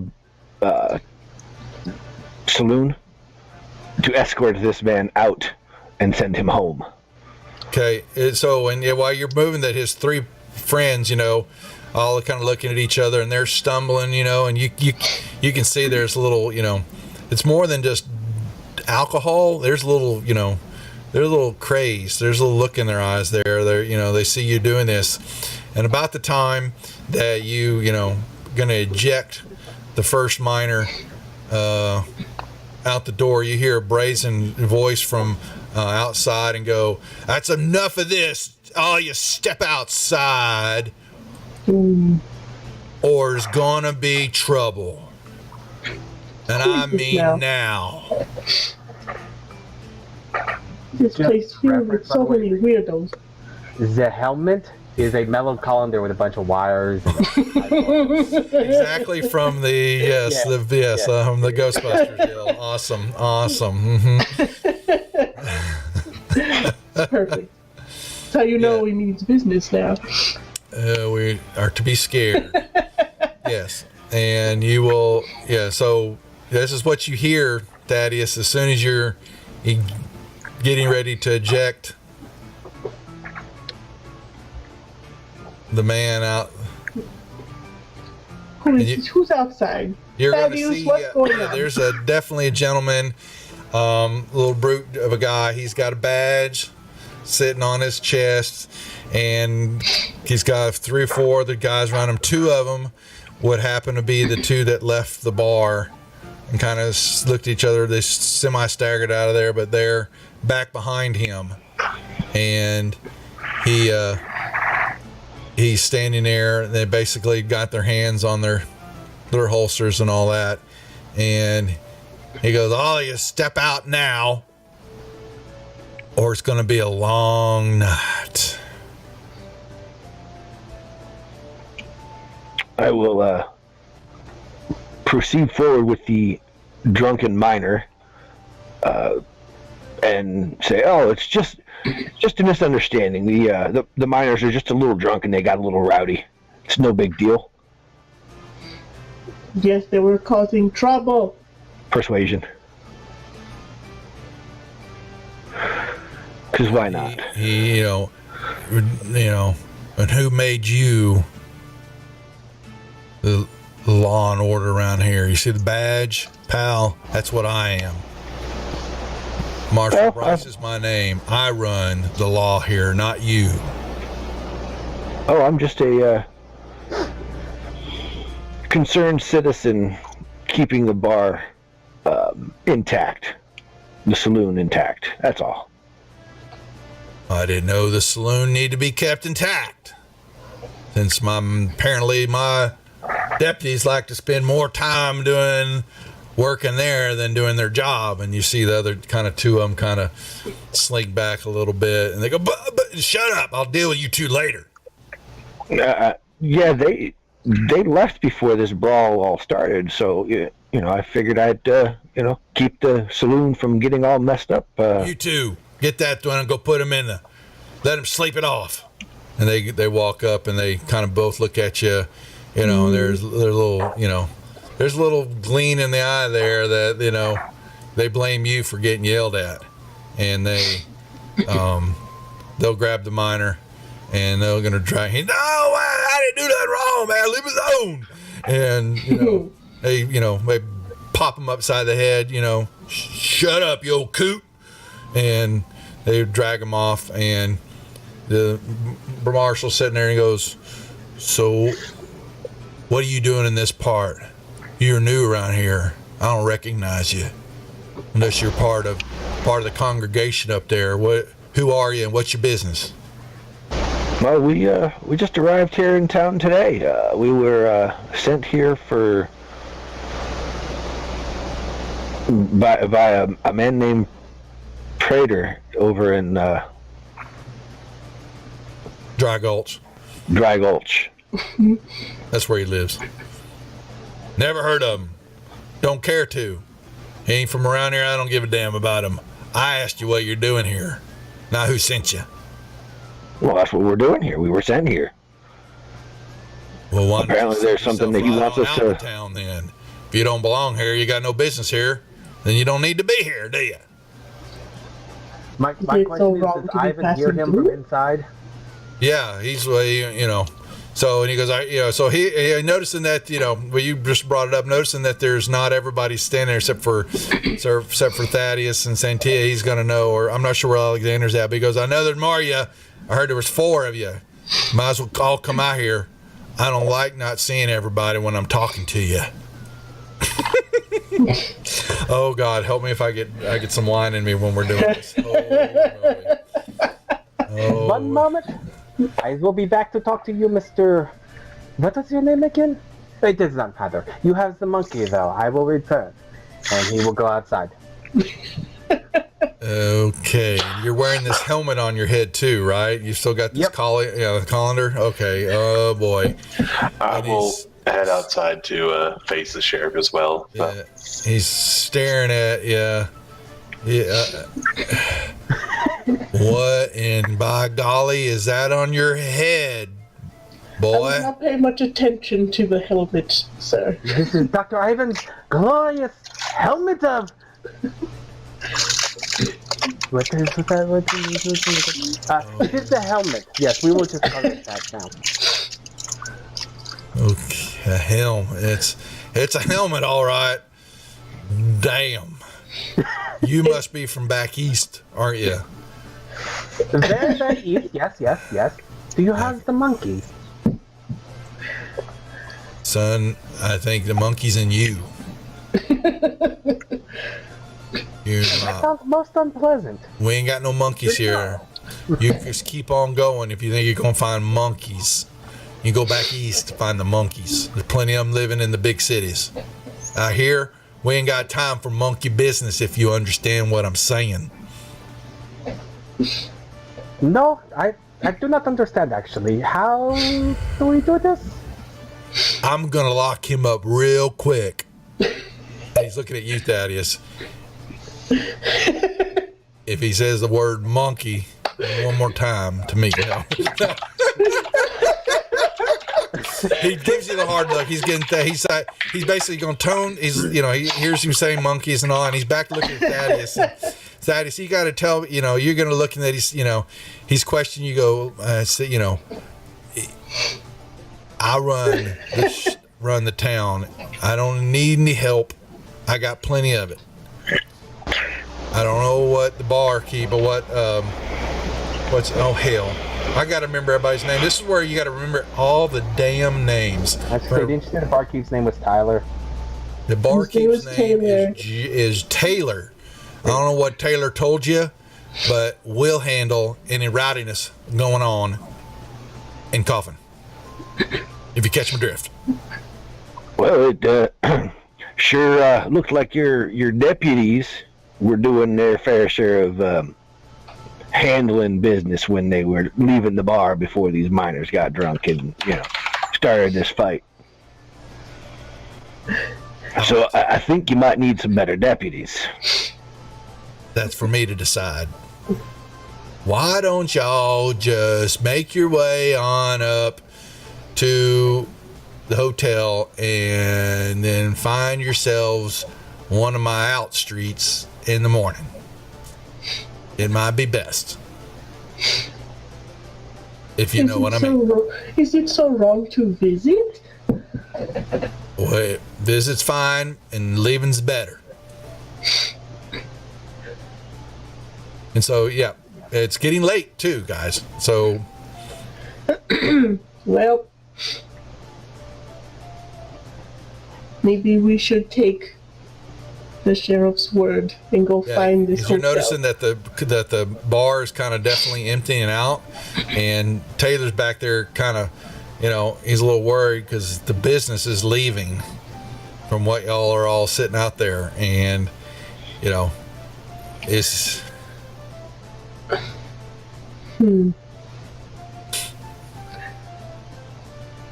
Why is this Western music and I'm hearing flutes? What in the hell? Oh no! I don't believe it says 1 hour of Western music. That ain't Western, pal. Let's try this. Depends on how far west it is. Right. Dude.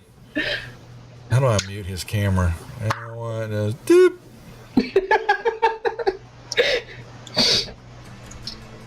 Anyway, Well, all right.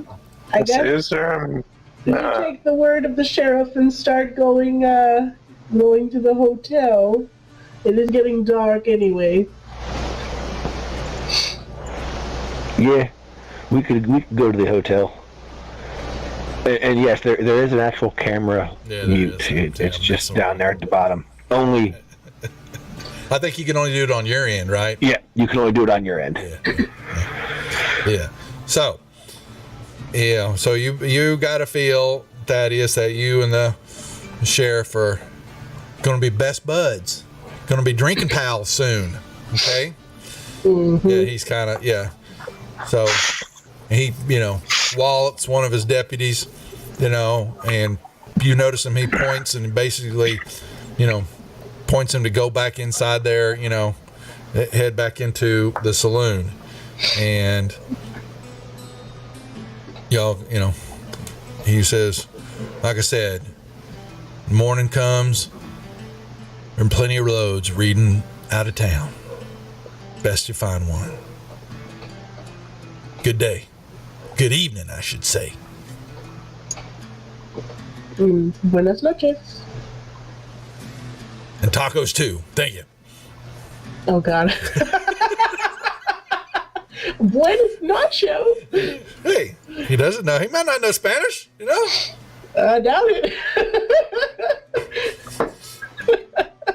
Hey, if Gary can get away with it, I gotta have one every now and then too. Okay, I gotta throw a sidewinder. Okay. I was expecting more. Oh, we'll get going. Trust me, because now I already can tell that I need to have a glass of wine or two before we call. Because if Joseph is going down this path, I'm gonna go right down with him, and we're gonna have some fun. So, What did you expect? Yeah, I was about to say. so Shenanigans are always a Y'all thought Mar was crazy. This is what happens when he gets a character with a personality. well, that's what we're doing this for, because there's a lot of This opportunity. one's probably not going to take over the world. Maybe. Yeah. preferably. All right. So what are we doing? We're heading back to the hotel.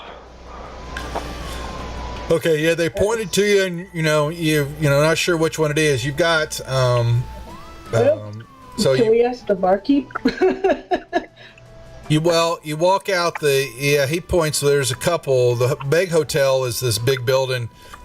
The Heartbreak Hotel is this big building that is west of the graveyard. And he goes, the boarding house is diagonal across the street here. But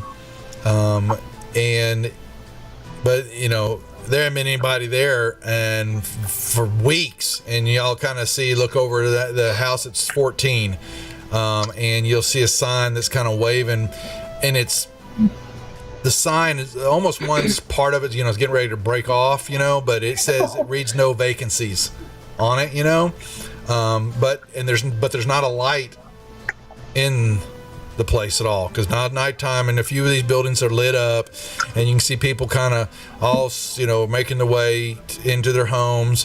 What's left, there's not a lot of people, but there still are a few, that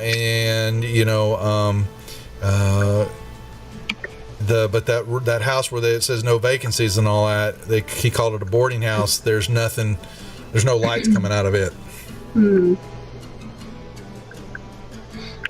And there was another one besides that one? It was a big building they pointed to, and you kind of see the top of it. It's number 1. They kind of pointed toward that building on the map. And it's just right across the street from the graveyard. All right. Well, Yep, let's head that direction then. take your pick, boys. So we are going to the boarding house with no lights? Wait, are we going to the actual one or the rickety one? Yeah, they pointed to the 14's the boarding house. That one looks like it's nothing. It's dark, but then the tall building's number 1. That's what they call the hotel. Actually, we head to the hotel. We get the boarding house. It looks like it's boarded up.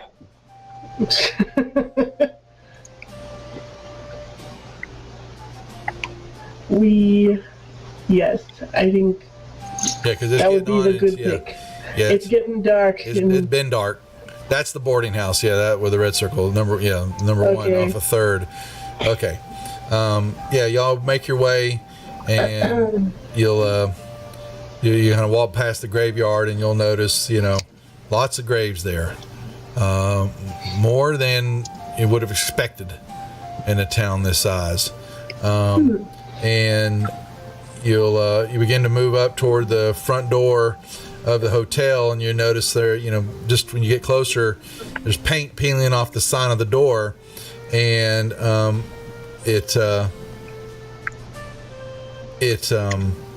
sign over it says Cry a River Hotel. Huh. And there's a single light coming from one of the windows back in from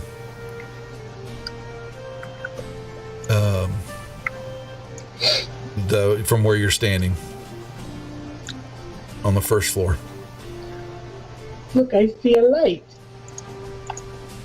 Say that again. It is not There's that big a of a light deal. there. Lots of us have light. So, make a light later. Well, the other building did not have any lights. Some of them haven't. Yep. And the doors, there's you don't hear any movement. You don't hear any noise coming from inside. But there's one light. She'll approach it and knock on the door. All right. Yeah. You take a Do few. not forget to ask them if they have the monkey. I will ask, Doctor. I will ask. No. We need a place to sleep tonight. No monkeys.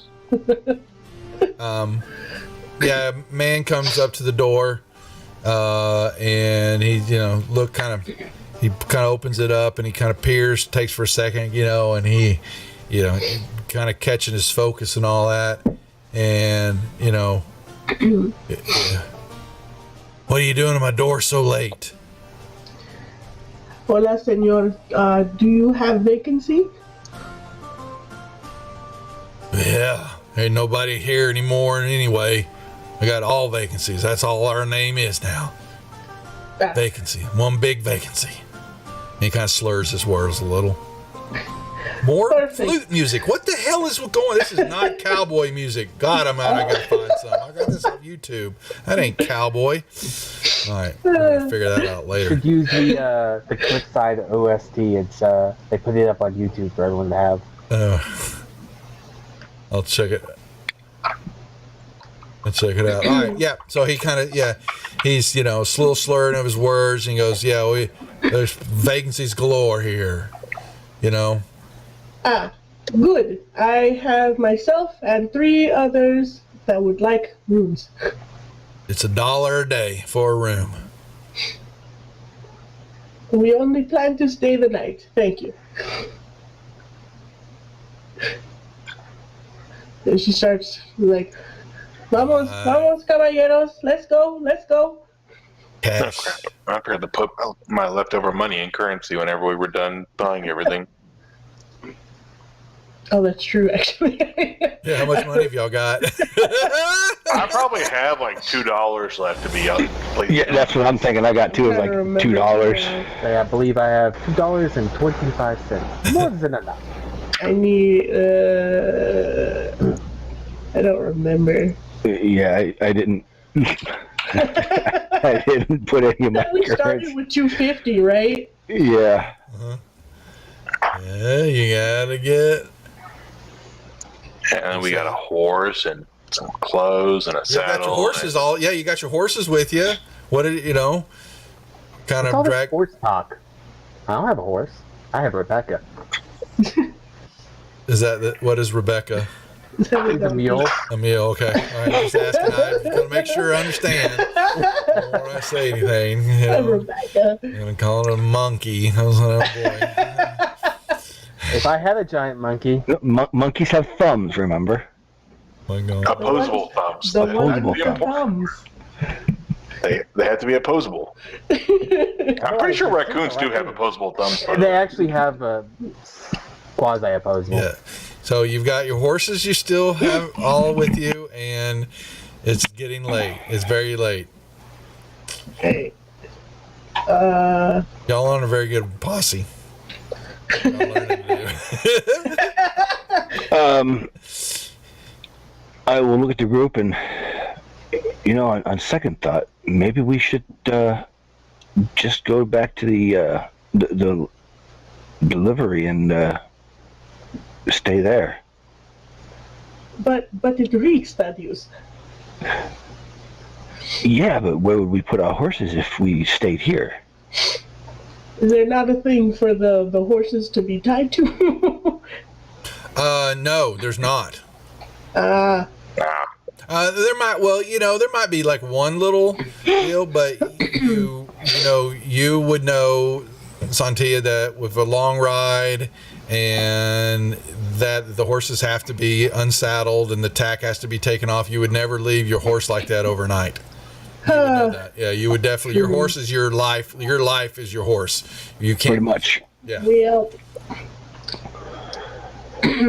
Well, we could, just open up all the shutters and maybe it'll air out. And we could also, possibly bury the dead ones. yeah, I guess. Ooh. I think that could work. But then what about this poor guy that I just bothered? Y'all got to tell me what you want to do. So do we instead want to go to the livery then? I think that might be the better idea for the horses, at least. Say we need somewhere to put the horses, so we need to at least clear that up for them, and might as well sleep with our horses, make sure no one steals them in this crazy town. Yep. Yeah, Horse thieves get shot. I think she would probably Horse rather back. go with that idea than if there's nowhere to put them over here. Okay. So rewind. So you're gonna back up and go over to the livery, and what are we gonna do in there now? You got two carcasses that We're going to find a way to cover, bury the carcasses, and open some shutters so that it gets air through the building. you can do that. Yep, they've got not only the Enough doors, worry. but you do what now? Dr. Ivan will build an automatic grave digger. I have this. It will be perfect. Whatever to do to save time. Here it comes. He's wanting to put something to use. So yes, he will be starting his Tinkering. attempt to make an automatic grave digger. Oh my God! So what Here would we this go. construct be like, Doctor Inverse? Well, it's going to probably be all kinds of gizmos put together, a bunch of wires, some light bulbs flashing out. It's going to look mad thingy. And the final step, of course, is to the most important. All the great inventors do. He's going to carefully label it Dr. Ivan's Ultimate Horse Grave Digger. And then he's going to test it. Where's he going to test this at? We'll go into the little field right there, the pin. Yeah, the corral. Yeah. Yeah, we'll use the crowd. Okay, so he's gonna take that, but building that's and gonna we're take. cleaning. Isn't that gonna take a little time to build 1 to 20 minutes, or let me double check the thing. for a grave digger? Holy moly!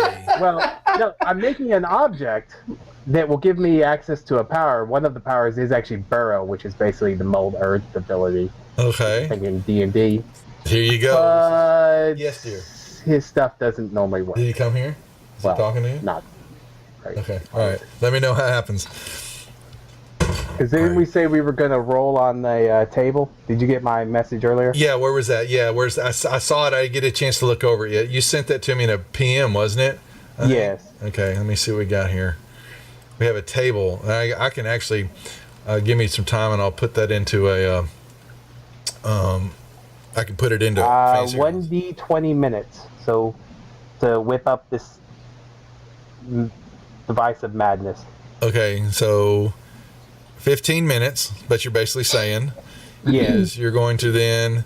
So now you gave me the table, so you got to make a percentile roll to see if you get burrow. Is that what you're trying to do? Well, that's what we were originally talking. It was going to be random what the thing actually does. Oh, yes. We It's gonna did, be but good. so I guess in the beginning it would be a larger role like this. But I would think maybe as you got more proficient with it, or skilled, is that the the window of opportunity would grow. Maybe we'll have to think about that. Yeah, because- like I said, we hadn't talked how we were going to do it exactly, so I threw that together. Yeah. But you've got.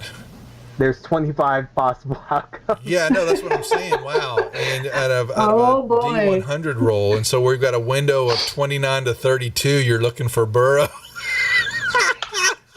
So do I just roll that, or do we want to change it to do something different? Do you want like a skill check first? Yeah, I want a skill check first. So give me you get a couple, Mr. My weird science skill.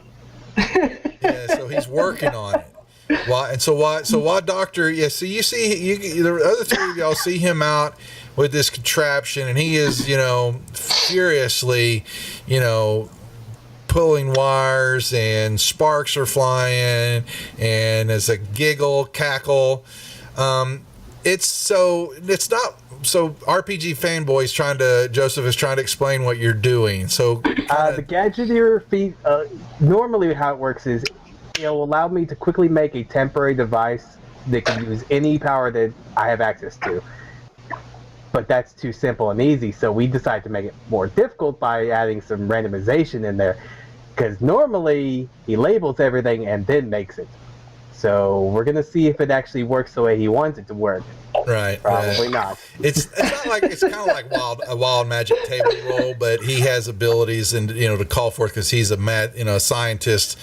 And has these abilities, and so we're trying to play off a little bit so that he can pull some of this stuff together quickly. It's like a MacGyver kind of type deal, This is gonna be. Here's the funny thing. Yeah. It actually had me permit the am I. I'm like, what? Why is it asking me to permit am I?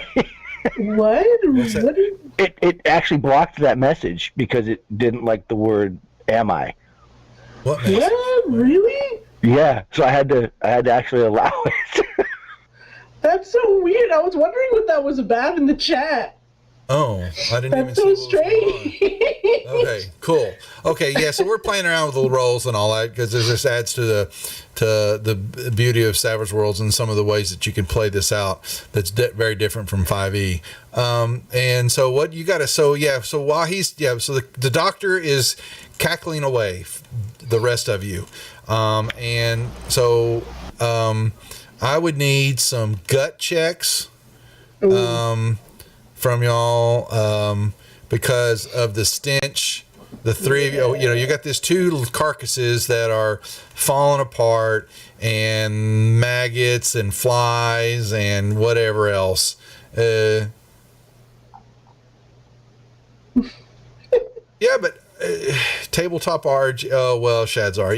Hey, sorry, I didn't change my category. So get more people to watch it if I say D&D. I'm getting yelled at now. Okay. However, so y'all need to make me some gut checks because y'all are going to have to try to get this. Oh, That no. is- No. Well, I guess a couple of us are yakking, huh? Oh, no. You're gonna and Alexander, so now Alexander's got the gut, so he's over there, looking at the two of y'all. Now this is where you could spend a Benny if you wanted to re-roll it. I think I'm going to do that. I think I'm going to do the same thing. Yeah. That is horrendous. Come on. No! Are you kidding me? Okay. Well, I got another critical failure in a so row. so the boys, Well, well, Rip. yeah, they're moving the carcass. And honestly, I think that I wasn't able to do that because of the natural run in the first place, but we'll have to check on that for sure. Because my trait roll was a natural 1 the first time. Oh, can you not run it if you? I'm not sure. And as was hers. Oh, it was. I get what you're saying. true. Yeah. Yeah. You couldn't spend. Yeah. So hey, we learned then. Okay. well, I failed both times, both ways Yeah, because anyway. she's gonna lose whatever's left. Use a penny on natural 1 fails because that was one of the big deals with when I was reading stuff up on the Mad Scientist was make sure you had a lot of bennies because if we nat 1, we blow up everybody. Yeah. So what makes you think you can't? Yeah. So is that a? I'm not sure. That's what I'm saying. I thought I heard that with Dersh when we did the was it I don't know who it was, but the one shot that I did. Corey. I don't remember. I'll now. read up on it again. So. But yeah, I'm not. I wasn't sure if that was. Nope. So if it was a natural one or maybe if it was a critical, I'm not sure which one it was that we weren't allowed to spend a chip on. Who knows? No. It'll be something we'll have to look up. yeah, we spend some bennies since we were that much. So you spent them, but she's going to unfortunately not be able to assist because she's losing it, and she's running out the other end of her intestinal fortitude is not up to what it should be. But the other two of you guys can pull the carcasses out to where the mad doctor is making his roll. So give me another skill roll there, doctor. Por favor. Oh. You're just beating me down with this stuff? Okay, yeah. Oh, 15. Wow. Who is... okay. All right. So you have got, we're going to work on that table because I like your odds better. Maybe we come up with the table that is, because of the skill rolls there. Maybe a success and a failed table, and on a fail it can be randomly. Yeah, I think so. Yeah, I think in something like that, then it'll shoot sideways on you. So you're gonna have a contraption that is now burrowing into the ground. It's exactly what you're wanting, right? Well, it gives me the burrow power, which I was reading works a little differently than I thought. Okay. Oh no. Well, then you better fess up now. Burrow power allows me to enter the earth as if I was part of the earth and move around unimpeded. Let's see. Burrow allows the caster standing on raw earth to meld into it. He can remain underground if he wants to in a sort of limbo or burrow to anywhere within range, which my range would be 20 feet or 20. So whatever. Instead of the contraption, you begin to eat and burrow the dirt. The dirt's going in one end and coming out the other, basically. Is that what you're doing? Basically, I phased into the dirt. Did we lose the doctor? He just sinks into the ground when he turns this thing on. Pretty much put it on and go whoop. Yep, and my basically God. he disappears on the colander helmet, just kind of rattles for a minute, rolls on the ground, and then you just see it sitting there, and the lights go off because it's not attached to him anymore. Okay, and then you hear a muffle. You found remains of monkey under the ground there, ancient fossils. And there's your monkey. Prehistoric monkeys. All right. We can use it on the horses to put them in the ground, right? Yeah. I'll stick my head up through the earth. This saves time. We don't have to bury them now. We just go away. So can you come out of there and leave the hole in the ground? It doesn't leave a hole. I literally phased through the earth from the way it talks. And I can move around like the earth was air. Oh, wow. So like if you want to open it up, the burrow, a burrowing hero, I mean, I can even like pop up and surprise people with attacks, all kinds of. Yeah, that's exactly what I think. Your head comes back out, and you found the remains of a monkey. For the storytelling element, we'll just say that you make a hole in the ground, so that because I don't see digging, I see. That's fine. Yeah. Yes, because it's one of the trappings for it option is a personal burrowing device, a small vehicle contraption. There you go. So that's going to burrow. So now you gentlemen have a place to dump the bodies. Yeah, apparently while I'm like heaving chunks around the side of the barn. You're out front. Do we put her in the hole too? Oh my gosh. Oh, one day we might get to combat. I don't know. One day. If you let them keep talking about monkeys, we will. Hey, I would have helmeted every last one of them and then got my monkey. For I am the dark helmet.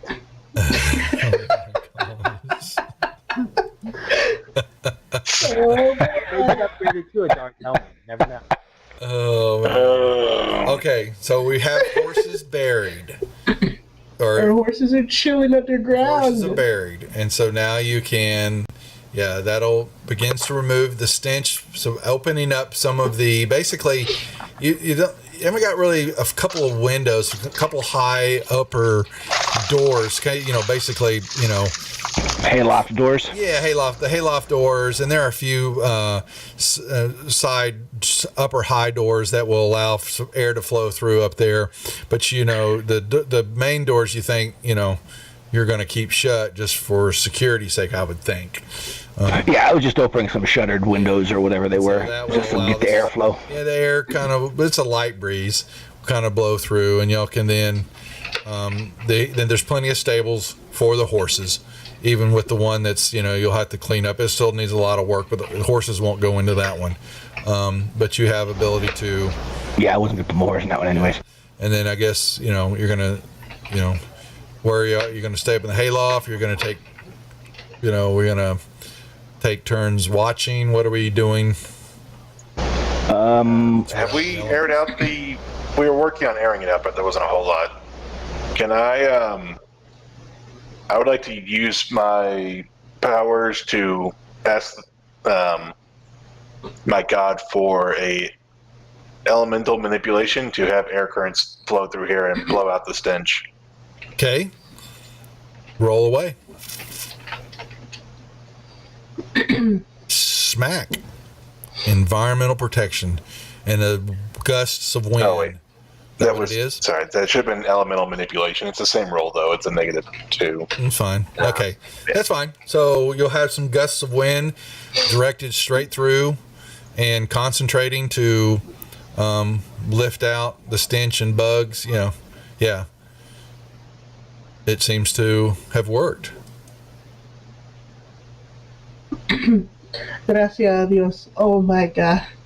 Now, That stench was awful. Now, I think they're talking to each other. oh, they're talking to you. Okay, thank you. I'm like, well, I see his mouth moving. I see Rose's mouth, but he ain't saying nothing. So it's your special PMs that they're having with each other. No, one of our friends hopped in Discord and was just going off rattling, and he's like, "Oh, y'all are ignoring me." I'm like, "Sorry, we're kind of on 3 other voice chats at the time." Yes, we are annoying you. We don't like you. Go away. Shoo. That's right. Very nice. Okay. The facility has been aired out quickly enough, thanks to Alejandro. So, I would definitely suggest that we have at least one person watch and then, rotate watch just to make sure anybody doesn't steal our horses. I mean, it may be secure enough, but you never know.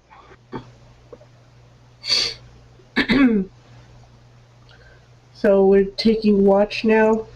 Mm-hmm. And I will take first watch. I think. Yes. How many watches are there? 3? 2 or 3. It depends on how long you want each watch to be, right? So 8 to 9 hours. I don't think the doctor's going to take a watch. He likes his beauty sleep. Besides, do y'all really want to trust him to watch all over y'all? No.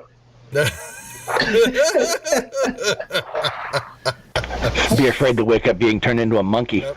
So who's taking the first one? That would be Thaddeus. Okay.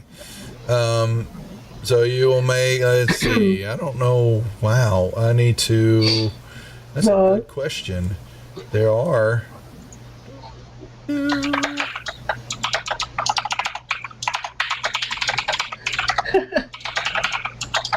Yeah, you pass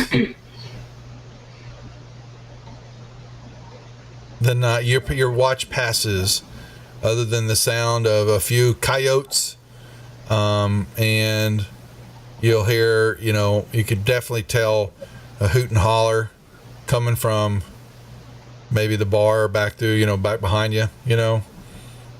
So. A little rambunctious again happened. A scream or two. That's about it. All right. I will go and wake up the next person, and I will go in and sleep next to my horse. Is that I can take second watch. Okay. You will, yep. So other than that, it definitely goes quieter in the evening. And the only thing that will catch your attention is definitely something far out, outside of town. You will hear, it's not called a growl, but of a shriek. It was definitely a noise of something that was not of the typical nighttime variety. Prairie, Monkey. Yeah, monkey. Yeah. Oh no! Yeah. That'll wake him up real fast. Yep. But it will be definitely a moan or ooh, and it'll echo in the valley area, out toward the Coffin Rock, out toward the mountainous area that's north of town. Yep. And it was very faint, and didn't last long, but it's you picked it out over all of the other typical sounds of the coyotes and the town's quieting down, except for every now and then you will hear another scream. Oh. Yeah. Yell.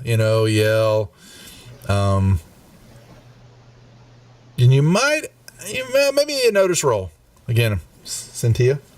Notice roll. Yay. There could have been actually. You probably would have heard maybe some singing.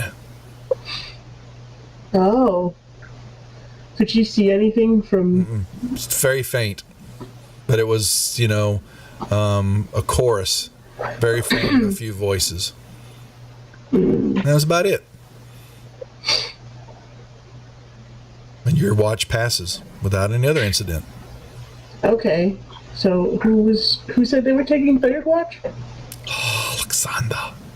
Not the doctor. What do you need us for? The Lord watches over us all every moment. We'll be fine. Oh, he's going to leave it to chance? But by the way, an extra pair of eyes never hurt anybody. Okay. I guess I am the Lord's servant. I will help him. You're so lucky I'm not awake to that eye comment. He's having monkey talk in his sleep. Okay. Hi. So. We need more ice. I'll make ice.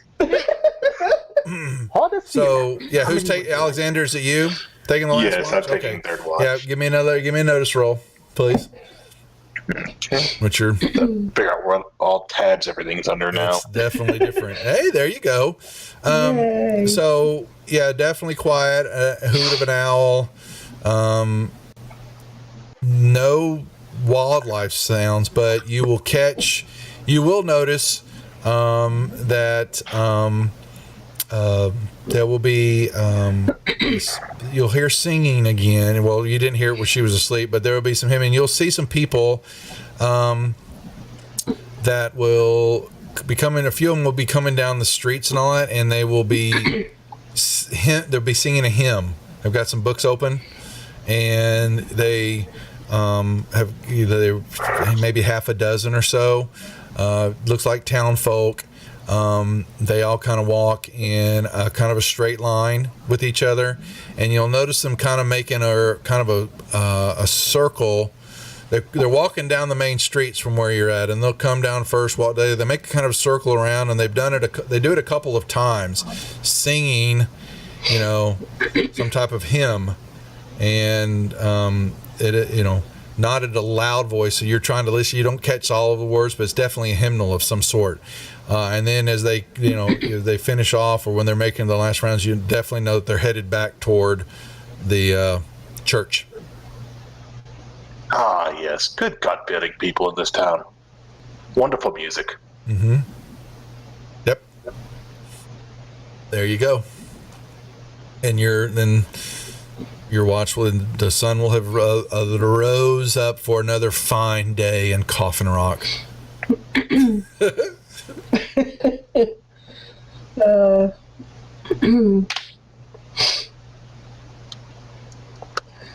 morning time. Wakey, wakey, cock-a-doodle-doo. But Yes. So when is breakfast? Breakfast.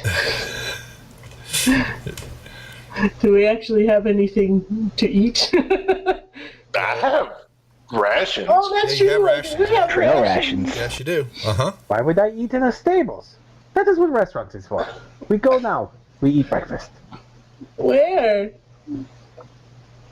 Like, Are there any restaurants that we know of in town?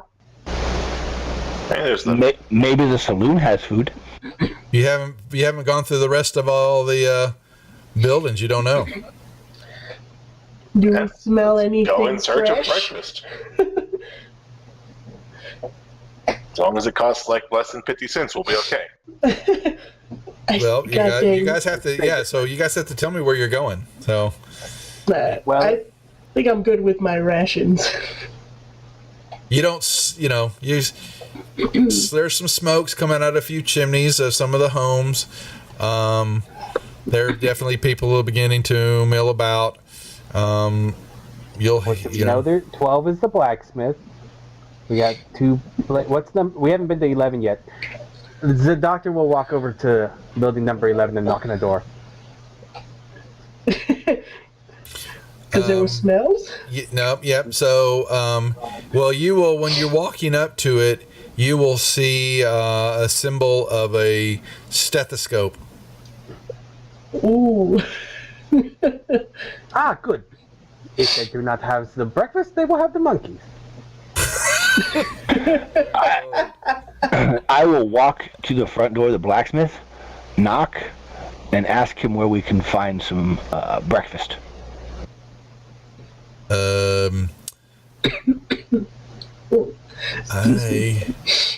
That's a good question. Damn, I haven't had a good cooked breakfast myself in many a days.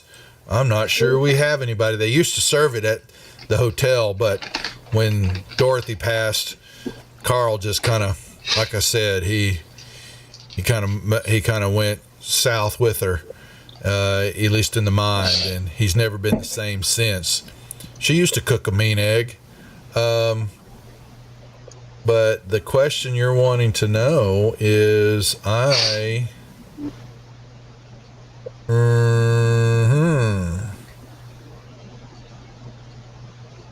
there is no, there's no play. He'll let you know that it's whatever you're able to make for yourself now. There's no establishment, at least in town, that serves anymore. All right, so I will go back to the group and I will let them know. Well, there's no dining establishment here, so I guess we eat some trail rations. Did anybody That's answer fine with me.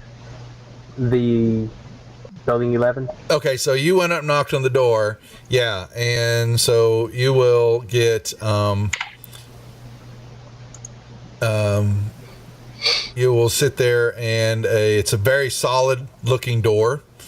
There's 2 of them, and just with all the rest of the places, there's paint kind of cracking, and yes, a doctor type gentleman. He's kind of little disheveled, kind of looks like you. His hair's unmade, and he little wild-eyed and all that, and he I'm not open yet. Come back in another hour, and I'll take care of whatever's bothering you, if it can wait that long, unless it's an emergency. It's most definitely an emergency. Uh-oh. And he cracks open the door and all that, and he goes, "You look fine. What's wrong with you?" My name is Dr. Ivan Trinavese, and I am here for breakfast. Doctor, you say? Dr. Osgood is my name. Pleased to meet you. Another doctor. So exciting to meet another one. So And he reaches out, he opens the door, and, little unkempt, basically you wouldn't know, but, he's unkempt, and he reaches out, he's going to he wants to shake. He puts his hand out to shake it. I'll gladly shake his hand. Yeah, he grabs it, and he's shaking on it, and he's looking at you. He'll, as he's shaking your hand, and he's looking in, and he's checking you out, and he turns your hand over, and he's looking at your arm and your hand, and what would you want to do? Breakfast? Oh, I haven't served. I might have a little coffee left over, but I didn't even notice myself it was time to eat. Thank you for telling me it's breakfast time. I'll have to go whip something up. I do hate when that happens. One time, it was almost a week. My assistant found me passed out on the floor. I didn't know what was wrong. Apparently, you have to eat. How do I keep up? Folks? Okay? I have all these town folks. They got to do a toe-to-toe with them. Okay? So he goes, yes, I remember those days when I was studying and getting my doctorate. Yes, I do. And all the patients I worked on, too many nights. And he goes, yes, but no, I don't. I mean, unless you want to come in and me try to whip up something for you, we can talk shop. Oh, what are you a doctor of? You never said what you were. As you could tell, of medicine and family practitioner, I might be called nowadays. I specialize in physics and engineering, and occasional forays into launching monkeys into space. Physics and engineering? And why the hell are you all the way out here then? Well, I heard there was monkeys in Ghost Rock, and I think much of lots. Yeah, I can tell you there's not much of that out here at all nowadays. This is most disappointing. It is. I have to work on my voices too, because now I've got one stale voice the whole way through, and I've got this. Okay, so, but you must have seen so many interesting things. Perhaps an experiment or two? Talking shop, no secrets. Yeah, so he goes, I hear it's a tonsil, it's a broken bone, or it's, like he said, and he reaches down and he grabs, the weather and the wind and the sun beating down on the skin of all our individuals, and you see him he grabs your arm again, because you don't seem to be bothered by that yet. You haven't been outside long enough, and he caresses your arm a few times, and then he's, let me see what I have, what we could cook up here real quick. I may have a little bacon or so, and a little coffee left over if you want it. Sounds delicious. In fact, I will even share some of my inventions. This was here. He's going to pull out his helmet product. It was supposed to be a hair growth thing, but it does not work quite as I thought. Now it is the helmet. It looks like I can sieve my noodles in it, though. It does not like water very well. The lightning, it is painful. I bet if water hit it, it would be painful. That's interesting. How does it protect your skin? Oh, it doesn't protect the skin. He's going to start playing with some knobs, and a lightning bolt's going to shoot right out of it. And where's the lightning bolt going to go? Oh my God! Oh no! Since I'm still standing in the doorway, I guess I'll shoot it into the street. Here, let me get my attack roll going. Oh my God! Okay, it shoots out. It flies across, hits the ground somewhere, and sizzles, and he's just like, his eyes are lit up, while that's taking place, and he, you don't see that every day. Damn. That was pretty. Sadly, it did not work as well for hair growth. The patients, they kind of crispy. Okay. So while Dr. Inverse and Dr. Osgood are in the middle of their talking shop, the other three of you are going where? Well, Thaddeus, you left. Yeah, you went and talked to the blacksmith. And there were no dining establishments, so I went back to the livery, and told the group, minus the doctor because he wasn't there, that there was no dining establishments, so we would be fending for ourselves, whether it be, mule meat or or trail rations. Although I don't think the doctor would think too kindly if we ate his horse. Yeah, exactly. So, so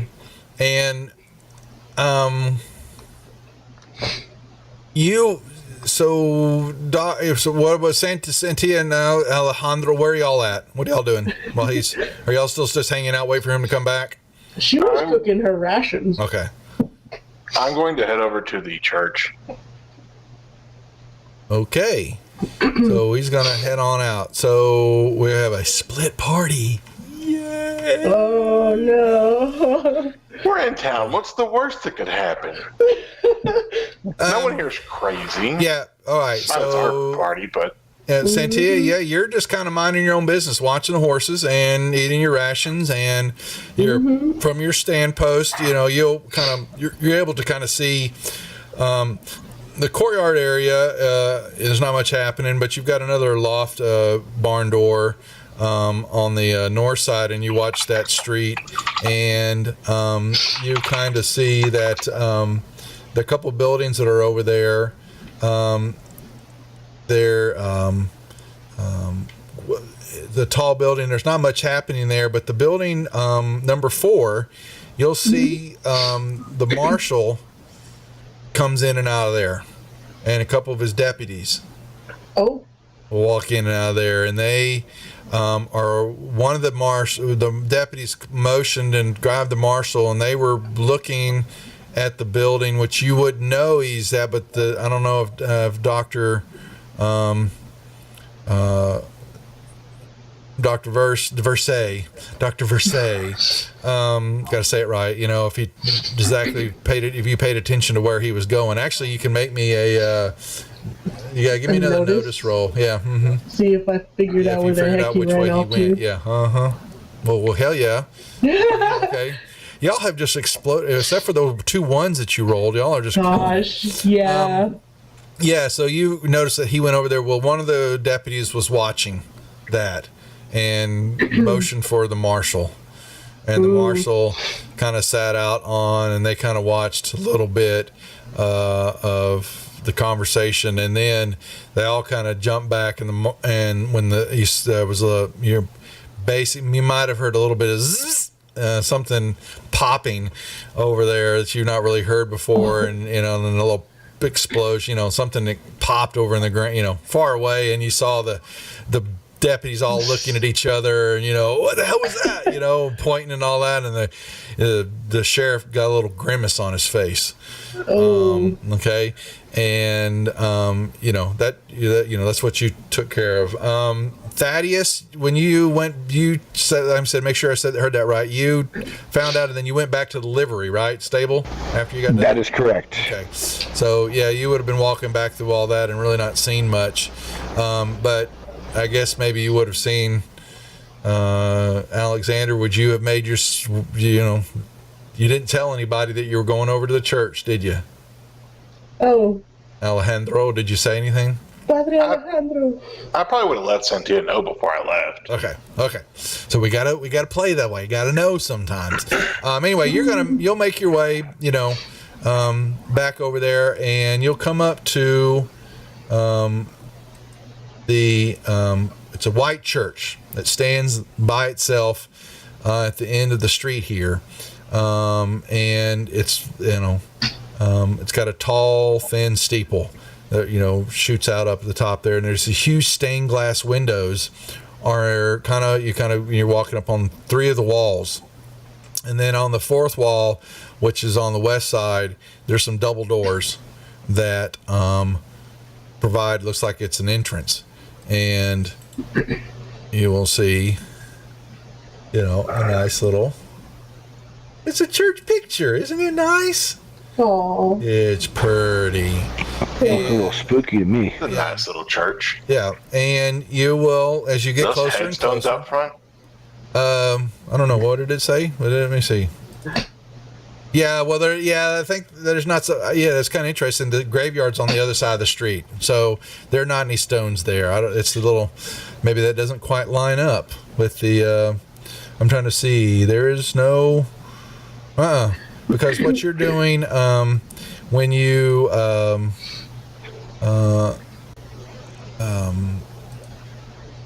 getting closer to the intersection maybe and looking at the church, you will hear more singing, and there are many more voices. Not just a few, but there are several, 20, 30 minimum coming from the church. Ah, perfect. They're good God-fearing town. They go to church. I'll go join them. I'm going to head into the church and join the sermon or singing, whatever's going on. Yep, so you will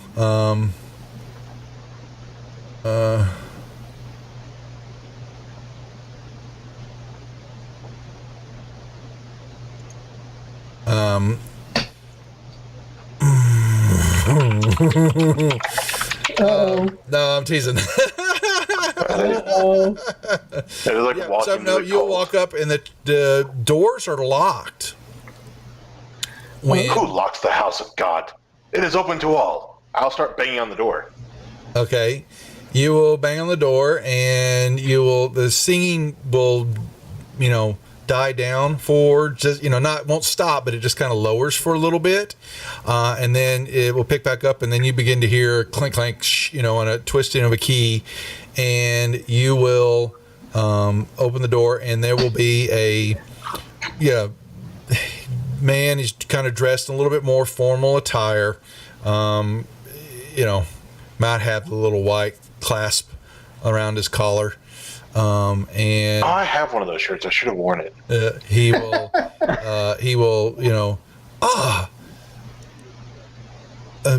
a believer, come to our doors this morning, and he will step through the door, and then shut it behind him. But he stands out on the porch, kind of stand between you and then inside the church. And are you a man of the faith? Come to worship with us, to be a part of our great congregation. Ah, yes. Well, I was just passing through town. However, I would love to join you today in the congregation for our Lord.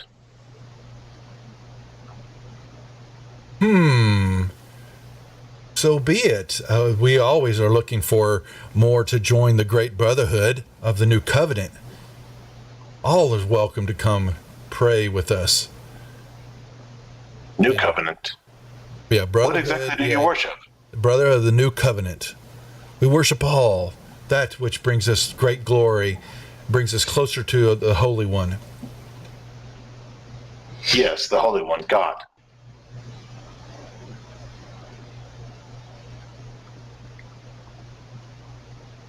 And are you a man of needing some faith, more faith to us? Do you need to be called upon? Do you need to have your, what's the word I'm looking for? Confessions? No, I have no sins to bear. We all have sins. The earth is a sin. You must fight it every day. Good sir, you know that.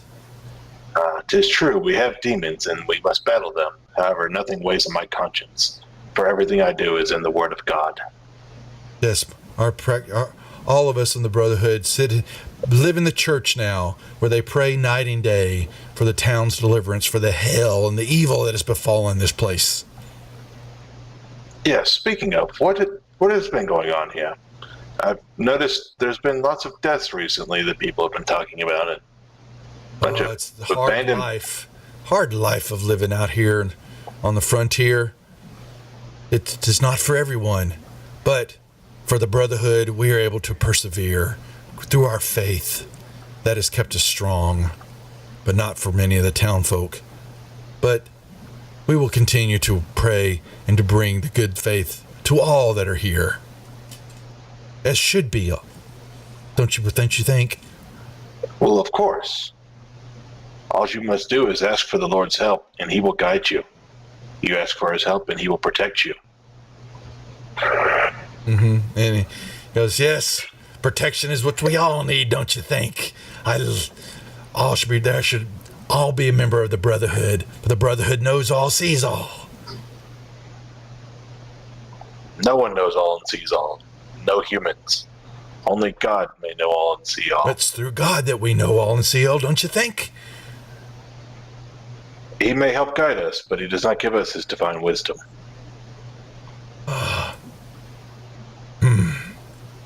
Could be.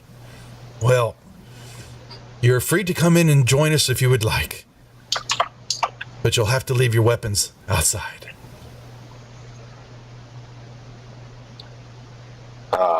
But these are blades that do the work of God. They must go with me wherever I go. Unfortunately, they cannot enter the sanctuary. Well, then I shall bid you adieu, and I will keep y'all in my prayers, and y'all keep up the good work here and bring safety to this town. That is only our wish, day in and day out. Yes, pray for this town's salvation. Make me a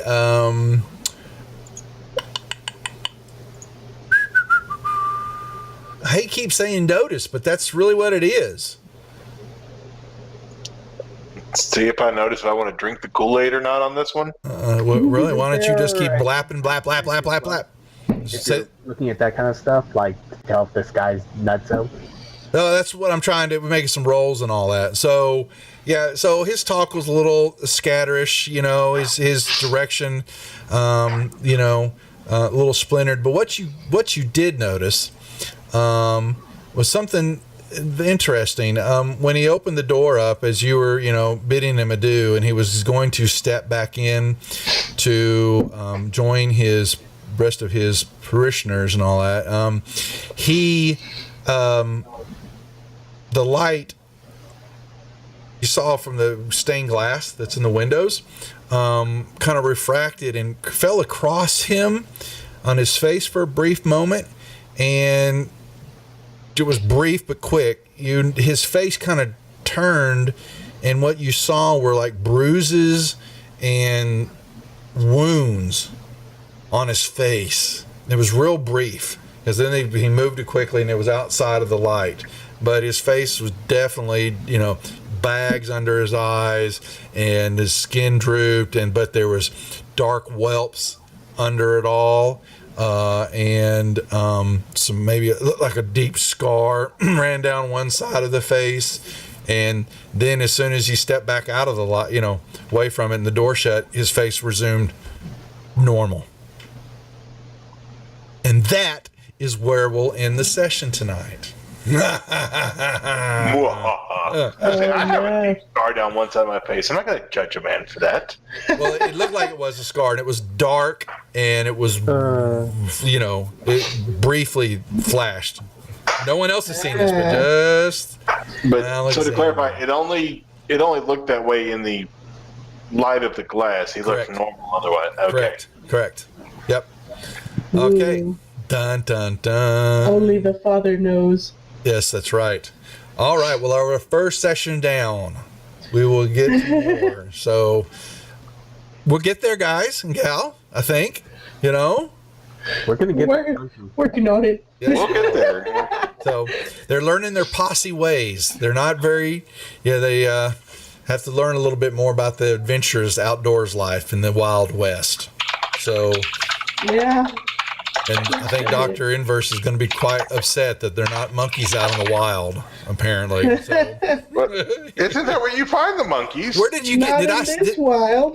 Where did the monkey come from? Did I say that sometime? No, the monkey is in his backstory. Like okay. That's coming to the West. Okay. He wants 4.2 tons of ghost rock and a monkey, so he can do his first. That's what he's looking for. I'll go back and look at the stories then, because I've had everybody.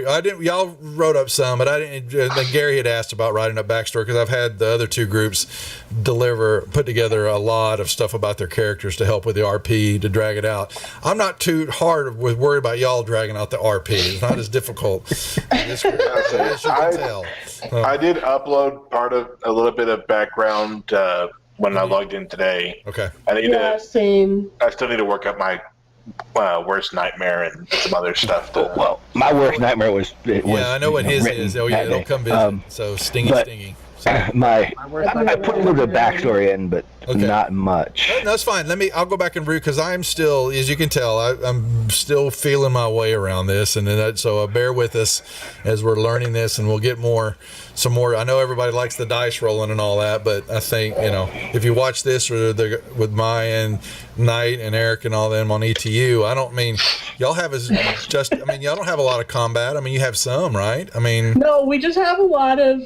It's a lot more investigating than it is combat. Yeah. Although the last game we did get into some shenanigans. Well, there's definitely here. The group has got a lot more to learn, a lot more going on before. And we got to find the shenanigans first. That's right. Anyway, we almost got them. I was going to say monkey again, but somebody had cut in. That's right. Well, because the guy, I remember the guy's like, say monkey and I'll show you a monkey. I was so waiting for him to be like, you said you don't have monkey. What do you mean? How are you going to show me monkey? I left myself open for that, didn't I? You'd show me monkey. All right. Well, we will be back tomorrow night for our first session with the Tuesday group. And the new players playing Waterdeep Heist, which is another. Hopefully, if anybody y'all know it, it's got a lot of more RP built into it. There's still plenty of dice rolling, but there's a lot more going on in the town of Waterdeep than meets the eye. And so we'll start that session, and then Maya and the group will be back Wednesday night for ETU. Yeah. I've got the Deadbeat still trying to finish out of the Abyss on Thursday night, and then our Lost Minds, our beginner group, back on Friday nights. We had our first session last Friday. We'll get into session 2. We're slowly dragging it out of them little by little, and Eric is a part of that. He's playing on that. So Awesome. So go watch the newbies play. Yeah, well, Eric's not I a newbie, watched them. but They were pretty good. He's helping, and so we got to try to get them all in cohesive mode too. So a lot of fun going on the channel.